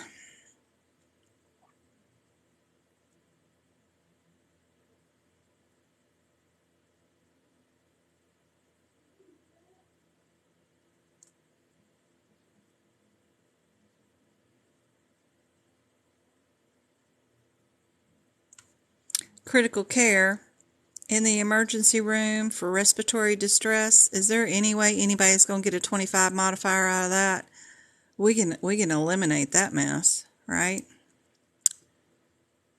Can at least do that. I don't see anything up here about these immunizations or PT and PTT. None of that's got anything to do with modifier 25. Must be this. Somebody's scheduled for a lesion, but she has a patchy spot that's itchy. And gave her some steroids for it. But what she was scheduled for was for the right and upper arm lesion, right? So I think it's D. What do you guys think? Yep. Everybody in agreement? Okay. D is our answer. And our rationale is the little bitty print down here. It says, although the patient is presenting to the office for a scheduled procedure, she presented with a new problem. So they got to append the 25. Yep, to the E&M for the lesion removal. All right. I wish we had a modifier for the patient who comes in and has a scheduled appointment for one kid and then they bring 2 more with them. Well, oh yeah, by the way, this one needs to be seen too and this one needs to be seen too. I wish we had a way for that. So we got to pull charts. I remember back in the day we used to pull charts and then bring those kids back too, because you can't get them all in the, I mean, once you put the mom in the room and the kids, she's going to bring those other kids back, so you might as well just bring their charts too and get them all seen. Oh yeah. We need a modifier for that. Back in the day. You remember pulling charts? Yeah, I do too. Some of us are showing our age here. All right. 35,000. Where are we at? Ooh, are we in cardiology? What do you think about these? So don't be looking at those modifiers because they're not all different. We have some patterns there. If they were all different, then we could look at them first. But for right now, I need to decide whether we are 56 or 58, right? Sorry, I'm not looking at the right thing. There we go. Take one step at a time. Let's go look at our 56 and our 58, see what the differences are before we go to our question. That way we have one word difference out in our head that we're going to look for as a key term, and then we will eliminate 2 answers based off that. So hopefully you've got some notes on this page. I'm on 2021 book, so I'm assuming most people have that, and I'm on page 287. So our 5556 is under a big heading. I have all these codes on this page listed that we are all under a vein. The 2558 is close to. So what are our differences between these two? So all of these are all veins, but our one difference, which will help you out more than anything, is to have popliteal written right there, and then this one is femoral. So those are our differences. And moving that information to be right underneath that code is way beneficial because you can go straight to those codes and see instead of having to read all this and get your differences. But anyway, I'm always about trying to save a second or two here or there. So let's go check out our question, and we are only skimming from the last word up and looking for a pop or a fem. Where are we at? We are at fem. I already see it. So I can get rid of the pops, which are the 6 6s, right? Yep. So now all we got to do is deal with the modifier. What's our 2 modifiers? So 76 is what? 76 is a repeat, and so is 77. What's the differences in those? One of them is by the same physician, and one of them is by a different physician. So this is the lesson that AAPC wants to make sure that we understand and know the difference of. So if you had done this where you were just going to keep one of the modifiers over the other one for some unknown reason and eliminate them by that first, you might have missed what they're trying to ask you out of this question, if that makes any sense. Always do the first code first. Whatever is presented first, that'll help you eliminate it down. Then when you get down to the last 2 questions, then open it up to other things that are in the scenario. Then you'll see exactly what they're wanting to know, what the difference is, and you'll understand what measure, what guideline, what thing they're asking you about. So are we doing the same, doctor?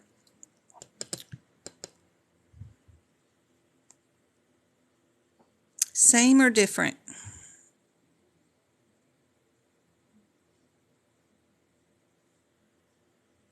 Just looking for the bottom, and I get right here to different group, and I get it's a repeat procedure in the evening. So we have a different doctor, so we're going to keep that 77, and we're going to pick D as our answer and move on to our next question. Don't read all this crap. It's just propaganda to confuse you. All we needed to know was 3 words. We got femoral and different group. Really didn't need nothing else.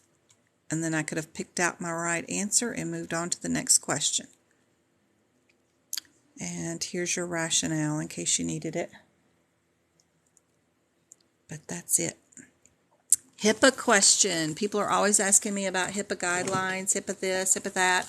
I've got 2 cheat sheets out for HIPAA. One of them lists the 5 domains of HIPAA, and then the other one is an in-depth guideline for HIPAA. I have several one-page guideline things for like sepsis, lots of things, cardiac failure, sequel, if a procedure or a diagnosis is a sequel event, when do you code that? Those are super helpful as far as trying to understand the guidelines, and then also moving that information to the particular codes that it affects helps. But HIPAA is my next question. I wanted to see if anybody knew the answer to this question, because this question is always in the doctor's offices. People are always asking, when can I do this? When can I throw away this? Or whatever. It's just one of those questions. And there is a law about it in HIPAA. So a patient is requesting a copy of their records. How long does a doctor need to keep the records for?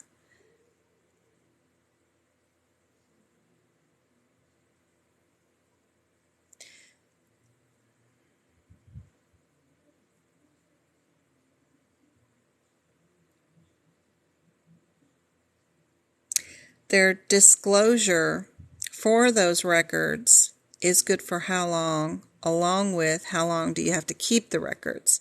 It's kind of both things are true about both of those statements. So how long do you keep the records, and how long is their disclosure good for?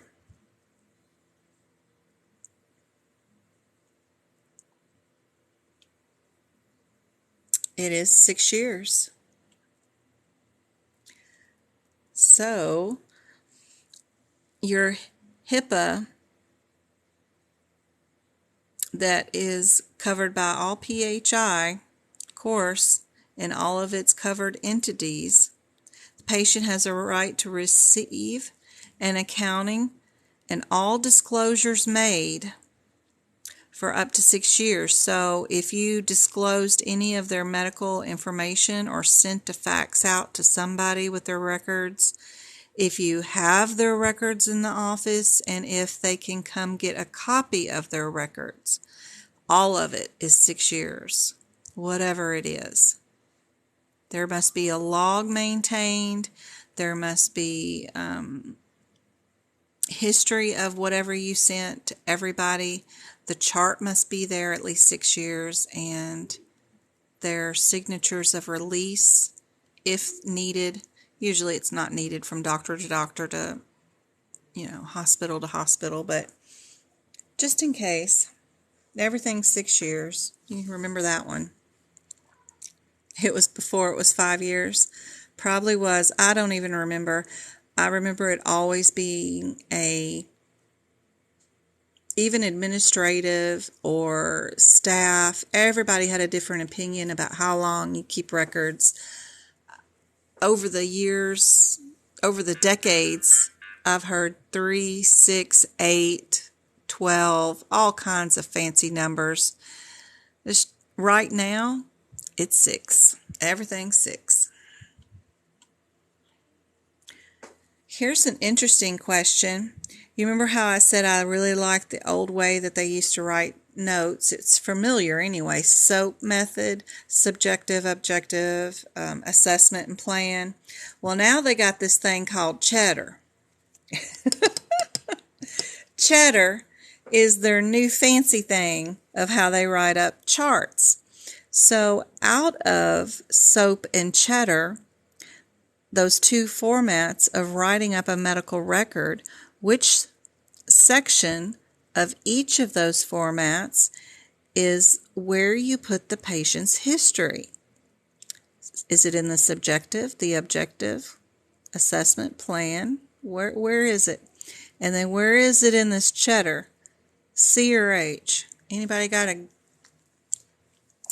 question? You're welcome for the questions. You're very welcome. I worked as a review nurse for crypto, and we requested records for review back 3 years. Yep, from the complaint. Yep, I can imagine that. Dirty Red. Good seeing you around. You could go all the way back 6 years back for records. So anybody know what Cheddar stands for? Or where you would put the history in Cheddar or the history in the SOAP note?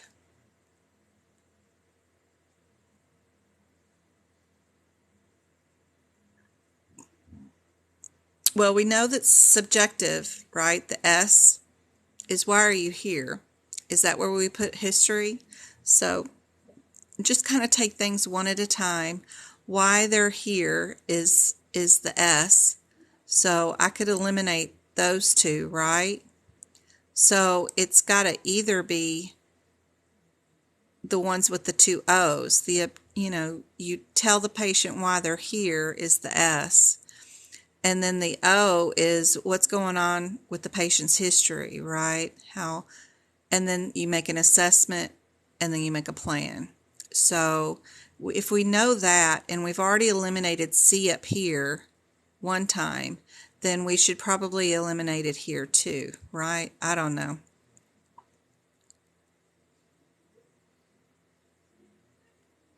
Could be totally wrong, because I'm not familiar with the cheddar. I picked the question because I have no idea what the answer is. I don't know what cheddar is. Y'all say it's B? Chief complaint, history, detailed complaint. Chief complaint. Oh, neat. So there's two. No, there's only one C. There's H. H is for history, right? Yeah, I would assume it was. So you could go in here and keep just the two histories, right? Do it that way, where you keep the two histories, and then you got to figure out if it's the objective or the S. Subjective.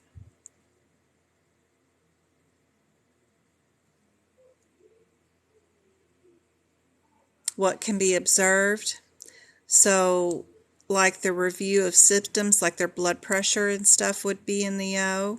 So you'd put the history up here with their chief complaint, right? To tell you, okay, they're here for this, and they have a history of this, this, and that, right? So we know our answer is C. It's going to explain to us what the cheddar is, which she got most of it. I just had no idea. I've never messed with cheddar before. Chief complaint, history, exam, detail of problem, drugs, dosage, assessment, and return. Oh my. That's a lot. But I know we do it in all the charts. We do. It's just, good gracious. Chief complaint, history, exam, detail, problem, complaint, drugs, dosage, assessment, return. I like SOAP. SOAP is easy. Subjective, objective, assessment, and plan. If you can't say it in 4 acronyms, move on. But I'm old school girl. So cheddar, drugs and dosages. That's so funny. I didn't look at it. I just copy pasted, so I didn't read any of this. I love that. D&D, drugs and dosages. That's funny. But it's one of my new questions from 2022 from AAPC, so I thought it would be great to share. ABNs. I know that this is all boring stuff and it's not as fun as coding question, but we do have these important questions that people missing. So on these fine little tiny questions that are popped up in random, but I wanted to make sure that we knew the answers on especially new formatted questions that are written differently than they have been in the past. So when must an ABN be signed? And here's our 4 options.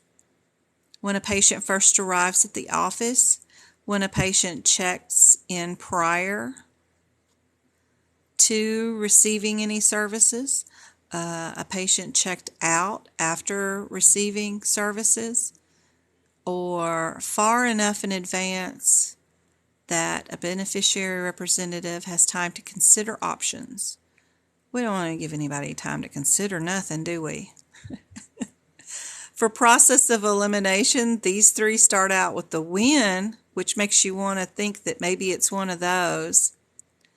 But in reality, you really want to give people time to consider because they're promising to pay something, right? And anytime you come in with money issues, you don't want it before or after services or during services. You want to give them time to consider, right? Yep, it's going to be D. It's going to be our weirdo outlier that starts out different from all the rest. going to be our 1%er. It's definitely a time that you want to give it to them enough in advance so that they have time to consider options, so that they have an informed decision. Which means when they're sitting outside the lab waiting to get their blood draw, you make them fill out that form and have them sign it there. Yep.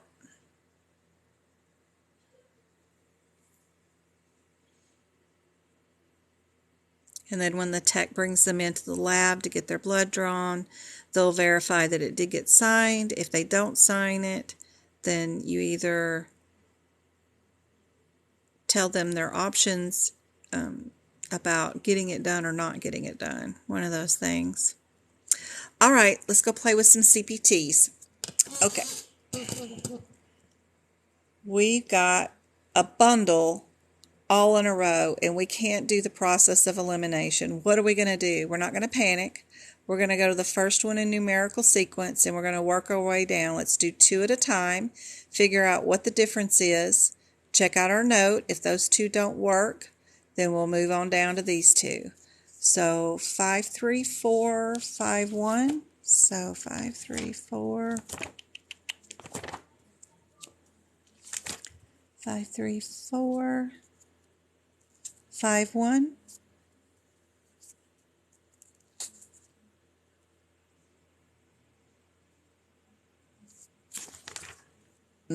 Might be a new code. Might be in my 2022 book, guys. I don't know. Unless I'm in the wrong section. Sometimes I can't look up codes. 5, 3. I need a second I. But these may be, yeah, these are going to be 2022 codes. So I'm sorry. You are going to need to be in your 2022 book or have updated your 2021 book to include this code in it because it's one of our new codes. So our 5, 3, 4, 5, 1, 5, 2, 5, 3, and 5, 4 are all new codes for this year. We need to add them to page 415 down at the bottom. And my notes on Etsy will show you how to do that and what to write. So these are 2 parents and 2 childs. 1 parent and 3 child. Okay. So the differences between the children, the 2 is unilateral. The 3 is a removal. And the 4 is our word, the percutaneous, the P word, percutaneous.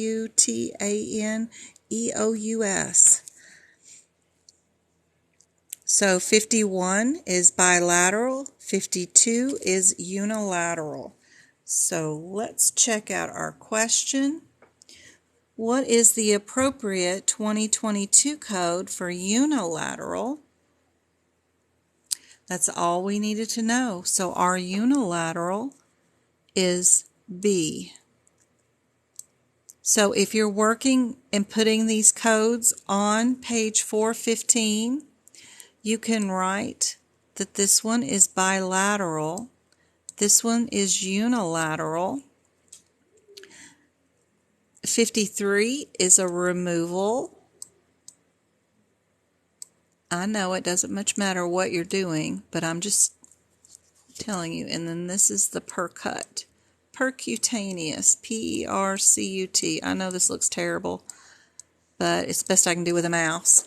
But these are your new codes, and whatever the procedure is, it's a urethra, something or another. They're adjusting the balloon for something, but the only thing you need to know is that this 51 is bilateral. That's it. That's all you need to know, really. The 52 is unilateral. The 53 is a removal. And your 54 is that word. That's all you need to know for the CPC exam. And this is one of their new questions. Trying to get it to adjust. It does not like to look from the computer screen to the book. But for this particular device, that's it. And that's exactly what I would write down there at the bottom of that page. And here is our rationale for that one. So page 415, 4 new codes. And you can write them. We've got space right there. I didn't fill that space in last year with any notes, so hopefully you've got some space. You can add those 4 right there. And you'll be ready for that 2022. Right there. Bilateral, unilateral, removal, and percutaneous.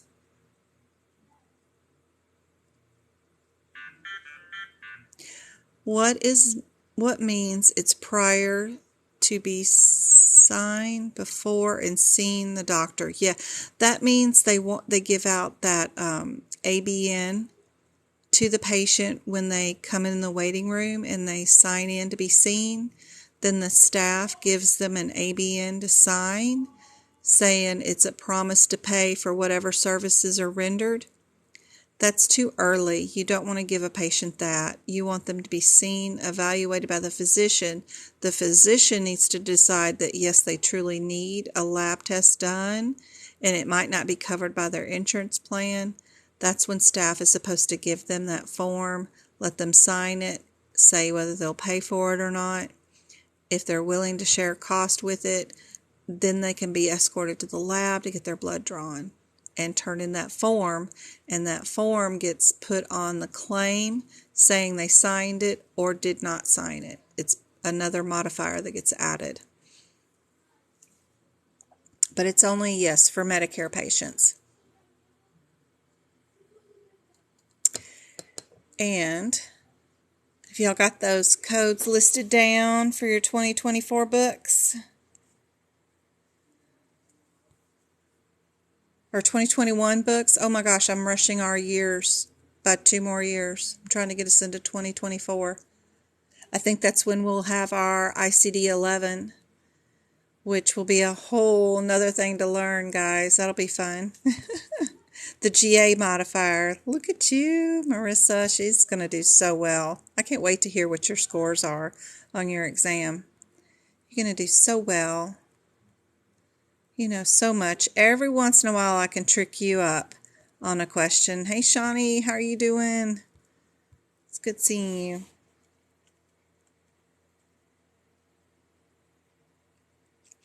All right. Let's see. Here's our answer.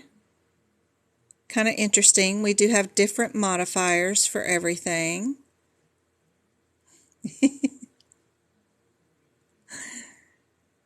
I know you too. You're going to do, both of y'all are going to do really well on your exam. And all my chems, if they're still in here, I had 2 in here. Teresa, she's doing good too. Dirty Red. Keisha. I've got somebody going to auditing school. Their work is sending them to auditing class soon, and that is going to be fun. What's the answer to the previous one? It is B, because they asked us which one of these is unilateral. And we know the only one that is unilateral is 52. And it's really hard to show. I don't know why the exam question is just rolling on so far over. I usually have them over like 3 inches, but that just seems like it's going way over too far. I don't know why. It should be stopping at 3. It's just going on too far. Yep, you're welcome. So our next one looks like we're going to have some modifiers. So we either have nothing to be done, or it's a difference between the 52, 74, or the 53, because the CPT code is the same. So 52 is reduced services. 53 is discontinued services. And then 74 is, I don't know what, because it's not on my list over here. Anybody know what 74 is? It's not on my cheat sheet.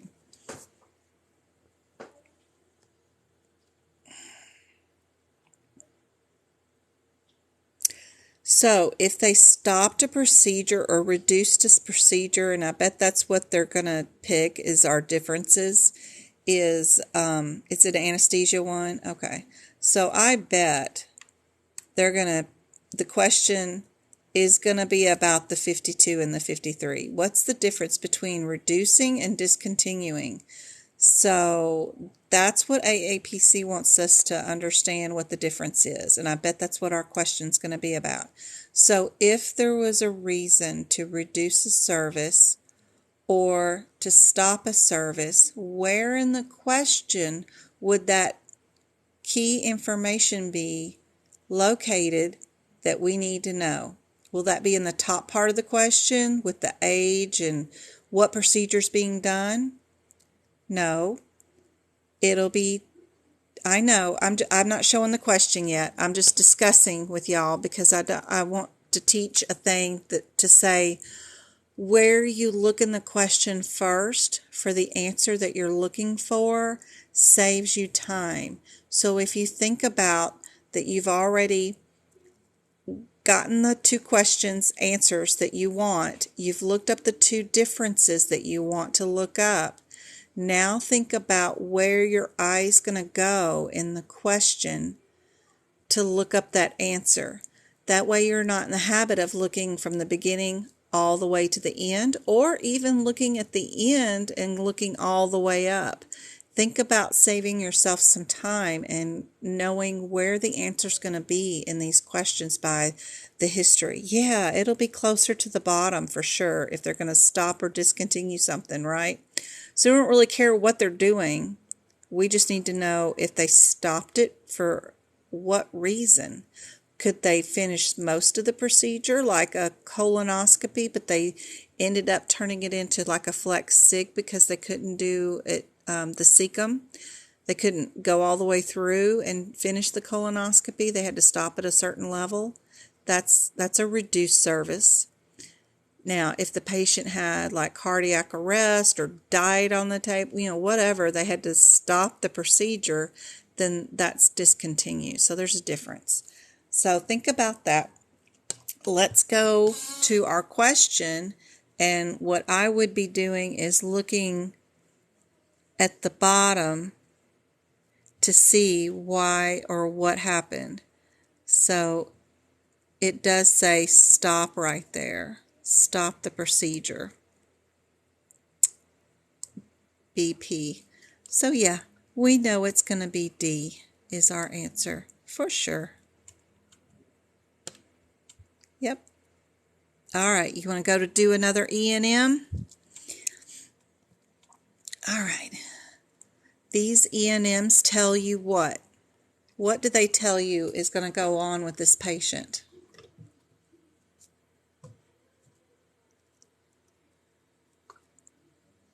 I try, user. Our little MK blue dot. Yep, we've got a new patient. So a new patient with just like a minor little issue with no illness at all. Or we've got one acute, maybe one chronic, exasperated, those kind of things, or circling the drain. So think about that. Let's look at our question. And this is our UTI. So when somebody has an acute problem, no other issues, and they are a new patient, what do you code them? We have no MDM and we have no time. They're definitely not going to die from the UTI unless they go untreated. So you can at least get rid of the nurse visit, basically, right? And you can get rid of the circling the drain and dying. Yep, we're going to do B. And that makes it much more reasonable when you get it down to just 2 answers, because y'all are going to have high anxiety during this exam. And even seeing something that's sort of simple like this can be overwhelming. So go on and eliminate what you can. And even if you're going to take your exam online at home, you can get you a dry eraser marker. And during your exam, I even have a touch screen. You can do exactly what I'm doing, and you can mark out A and D and eliminate things just like I am and come up with your answers just like this, taking it one step at a time, and then you can erase it. It'll come right off your screen. You won't have to worry about it being permanent. So you can do it just like this, whether you have a paper exam or an online exam, for sure.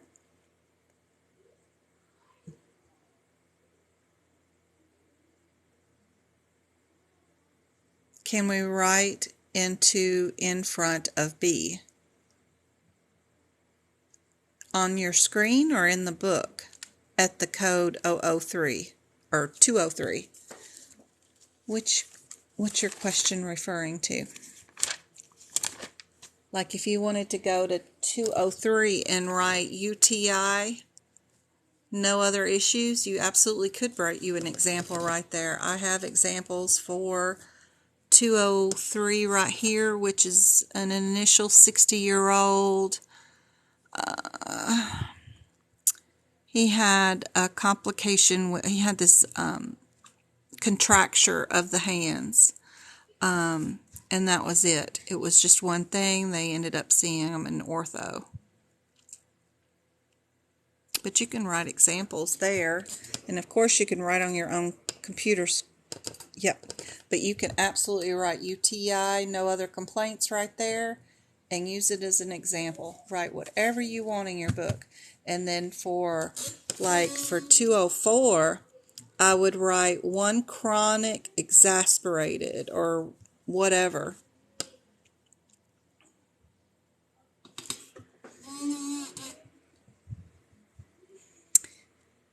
There's our answer with the thing, but we've got a low.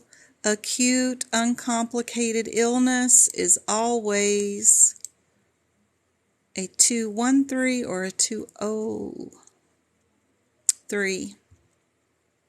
Even just writing low acute uncomplicated illness beside the 203 is super handy dandy too.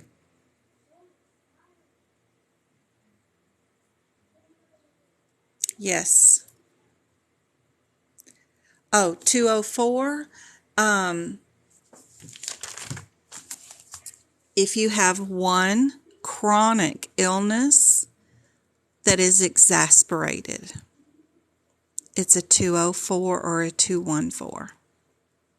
One chronic illness that is exasperated, which that info is on this chart on page 16 if you're in the 21 book. 214 is right here, or the 204, and right here it says one chronic illness exasperated. Where is that at? Right here. One chronic illness exasperated.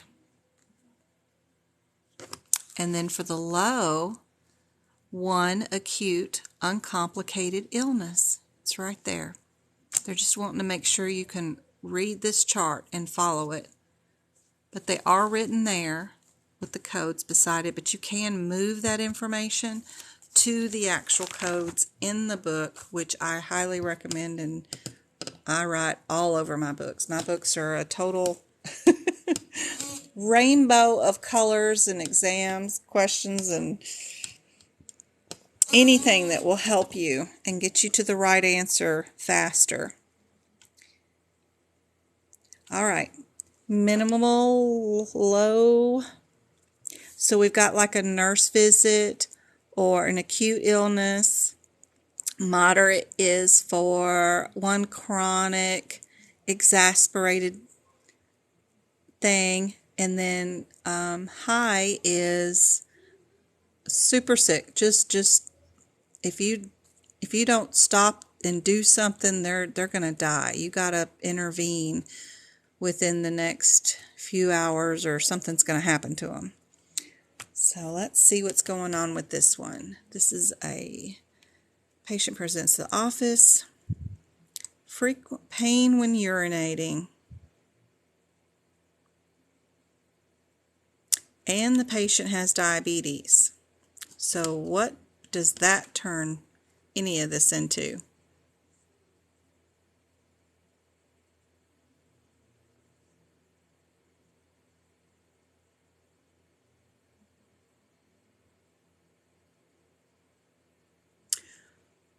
We have one chronic and one acute, right? So let's check out our chart. So we have, does this, the high, does it include one chronic and one acute? One acute or chronic illness injury poses a threat to the life of the body. Does this UTI and diabetes right now, like it's presented, pose a threat? Or do we go over here with one acute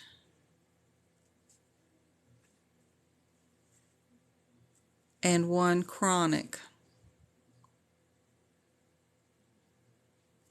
Or two stable chronics, or one undiagnosed new thing. I wish they had that scenario here, one acute and one chronic. Maybe they do and I just don't see it. But yeah, it's not life-threatening. It's definitely not going to be a threat to their life. It's not posing a threat. I mean, they're uncomfortable and their blood sugar, is always an issue, but we'll definitely just keep them at a moderate.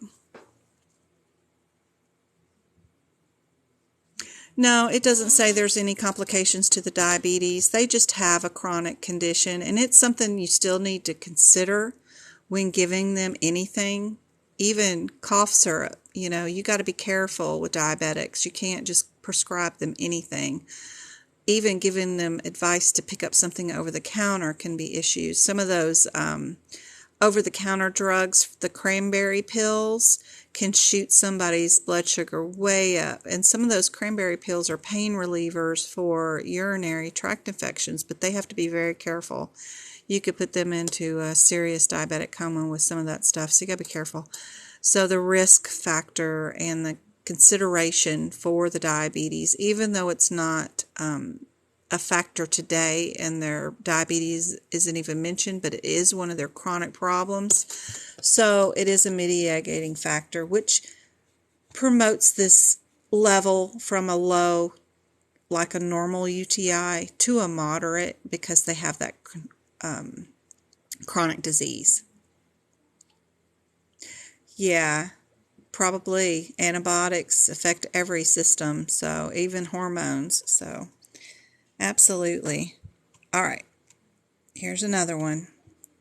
We've got moderate, low, high. Y'all going to be tired of these, but I think they're really important to do over and over again for the new exam because I know they're going to pick more E&M for this exam. We're going to have our normal 6 E&M, but then those cases at the end are going to be about this stuff. I have a feeling, so we'll do one more. Straightforward means right here, it's the 02 and the 12, which is one self-limiting problem. It does not mean an illness. If they have an illness like a UTI, which is an illness, they don't get this. A problem is I have a splinter in my hand and I need you to remove it. I need stitches. I stubbed my toe. I got an ingrown toenail. I got a problem you need to fix, not an illness. Illnesses are over here, guys. So that hopefully is helpful explanation for sure.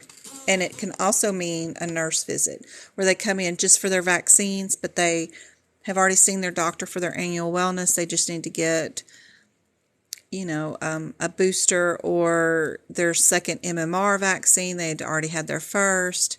They just need to see a nurse. Straightforward, super easy, getting the sutures removed, those kind of things. Getting earwax removal, the cerumen thing, they already have an order. They've already seen their doctor. They come in every 6 months to get their ears flushed out, whatever. They just see the nurse.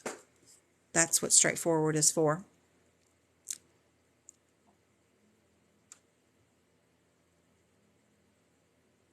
Yes, it's in line with the newest Medicare guidelines. Yes. You're welcome, BZ. Very welcome. I hope you're enjoying chat too, our little chat group. It can be for the RMA. It can be, but we're studying for the CPC exam for the AAPC or the AHIMA CCS or CCA exam. Also for the medical auditor's exam or an E&M certification from AAPC. Pretty much do anything with medical coding as far as certification goes or auditing. I don't do much billing information, but I know it. I deal with it, but my specialty is helping people pass the CPC exam. It is one booger of a test. And I have found some shortcuts and easy techniques that will help you pick the right answer each time. So, all we are doing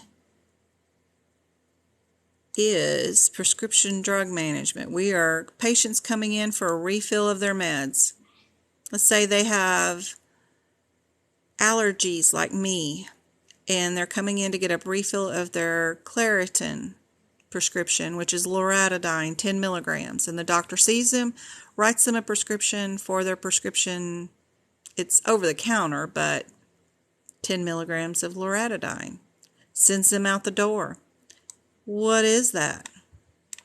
Is that low, moderate, high, or straightforward?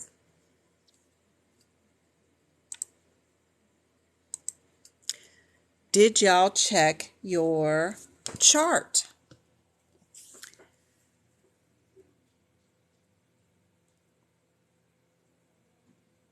Did you look for medication reconciliation over here, guys? Did you find it in D, which was straightforward? You found medication reconciliation up here? Is that what y'all did? Y'all found it in here? In one of these descriptors? Anywhere in this chart?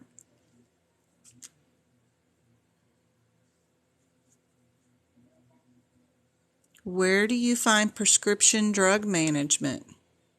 Where is that in this chart? So right here under low, you're seeing prescription drug management somewhere here. Look at Shawnee's got it. Y'all look right here, this third chart over, anything that is prescription drug management, it doesn't matter if it's Claritin, guys, over-the-counter meds, it does not matter. If you see a prescription being filled, it is always moderate. Can you believe that mess? It's a 204 and a 214. Prescription drug management. Yep. It's not your fault, Marissa. I don't agree with it either. It's just one of those things that is a tricky question. It's a tricky guideline. It doesn't matter whether they're getting seen for prescription drug management for diabetes, renal failure, chemo meds, a slew of renal meds or endocrine meds. It could be hemophilia or anything, HIV prescriptions. It could be anything. It could be super complicated, or it could be as simple as Claritin. If they're getting prescription drug management, they are definitely getting a 14, and it's a moderate. It's crazy and insane, but that's always going to be your answer, is the 14 or the 04 or moderate, always. So you can pick out the right answer, know it for your exam, and pass it.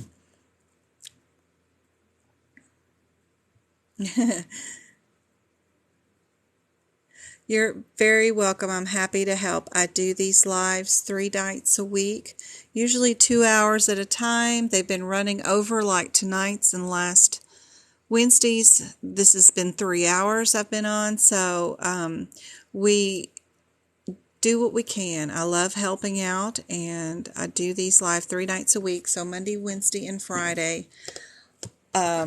Always with the lives. I try to do some more as I can, when I can, especially towards the end of the year, because it was getting really crazy.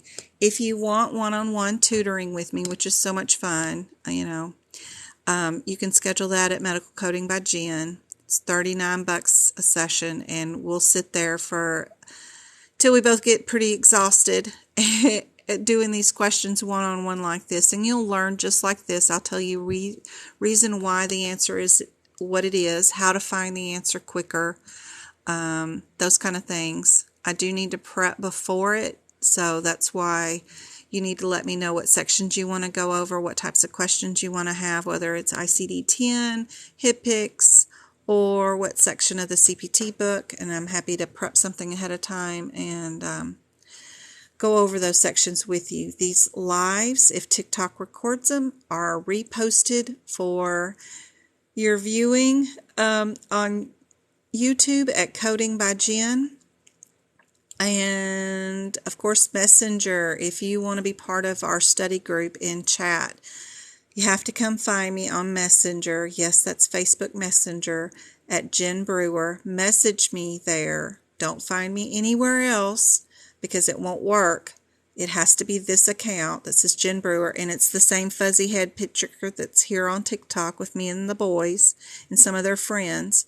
That picture will lead you to me, which can lead you to my chat room, and it's all free, and we're in there working every day and sharing questions just like this and helping out. If you want page by page of what my notes say that will help you answer the questions during the CPC exam, those are posted on Etsy, so you can download them instantly and print them out or save them to your phone and then write all that stuff in your book page by page if you want it.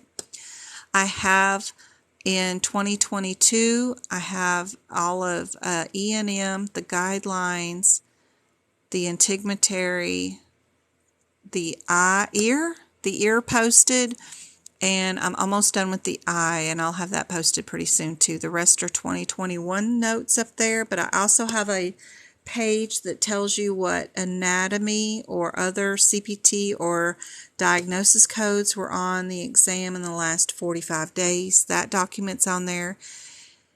And also have 2 documents, one for the CPT book and one for the ICD10 book, that will turn your 2021 books into 2022 books. That one's super helpful because I tell you what page numbers to put them on and what to write where and what to delete where. It's super easy to do. So go find that kind of information there. If you want screenshots of my book and what to look for and how to prep it, that is on Medical Coding by Jen. It's free.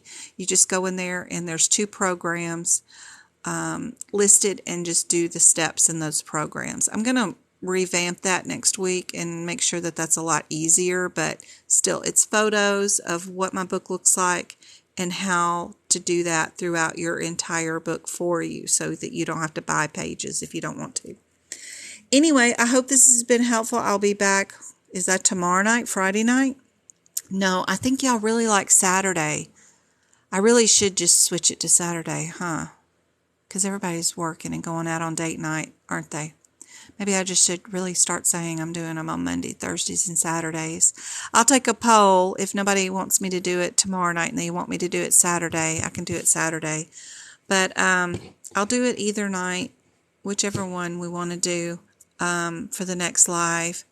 Yeah, I think so. Everybody, I keep forgetting that everybody likes Saturday night because Friday nights, like, I got to get off work and do shopping or date night or whatever. Yeah. One person says Friday, one person says Saturday. I got another Friday. All right, guys, we'll decide. I'm happy to do. Anyway, if you need me, y'all know where to find me. There's links in my bio here on TikTok for 20% off of the stuff on Etsy. If you click on my face and my name, it'll bring you to my TikTok bio, which is right there. And then you click on my face right there. And then you click on that linky thing right there. It'll automatically put 20% off in your cart so that you can get a discount there too. So anyway, if y'all need me, my email's there. I'm horrible with emails too because Messenger is so much faster. But if you find me on Messenger and message me there too with your questions, I'm quicker there than I am with email, just because email is another page to look at on my phone. But I'm faster on Messenger. But anyway, I hope this has been helpful, and I really want everybody to pass their CPC exam. Let me know what you want to see in future lives.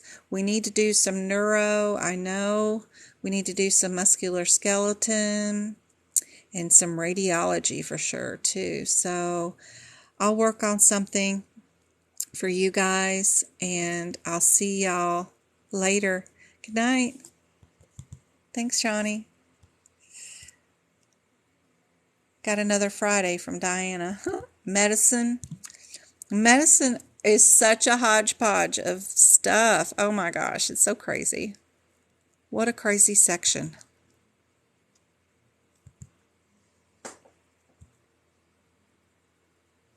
Muscular skeletal. Yep. I'll add some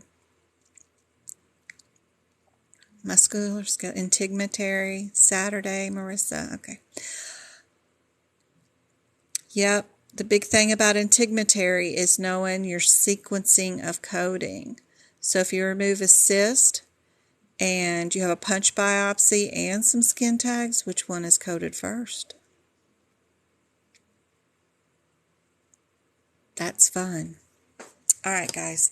I'm getting off. I'll talk to you later.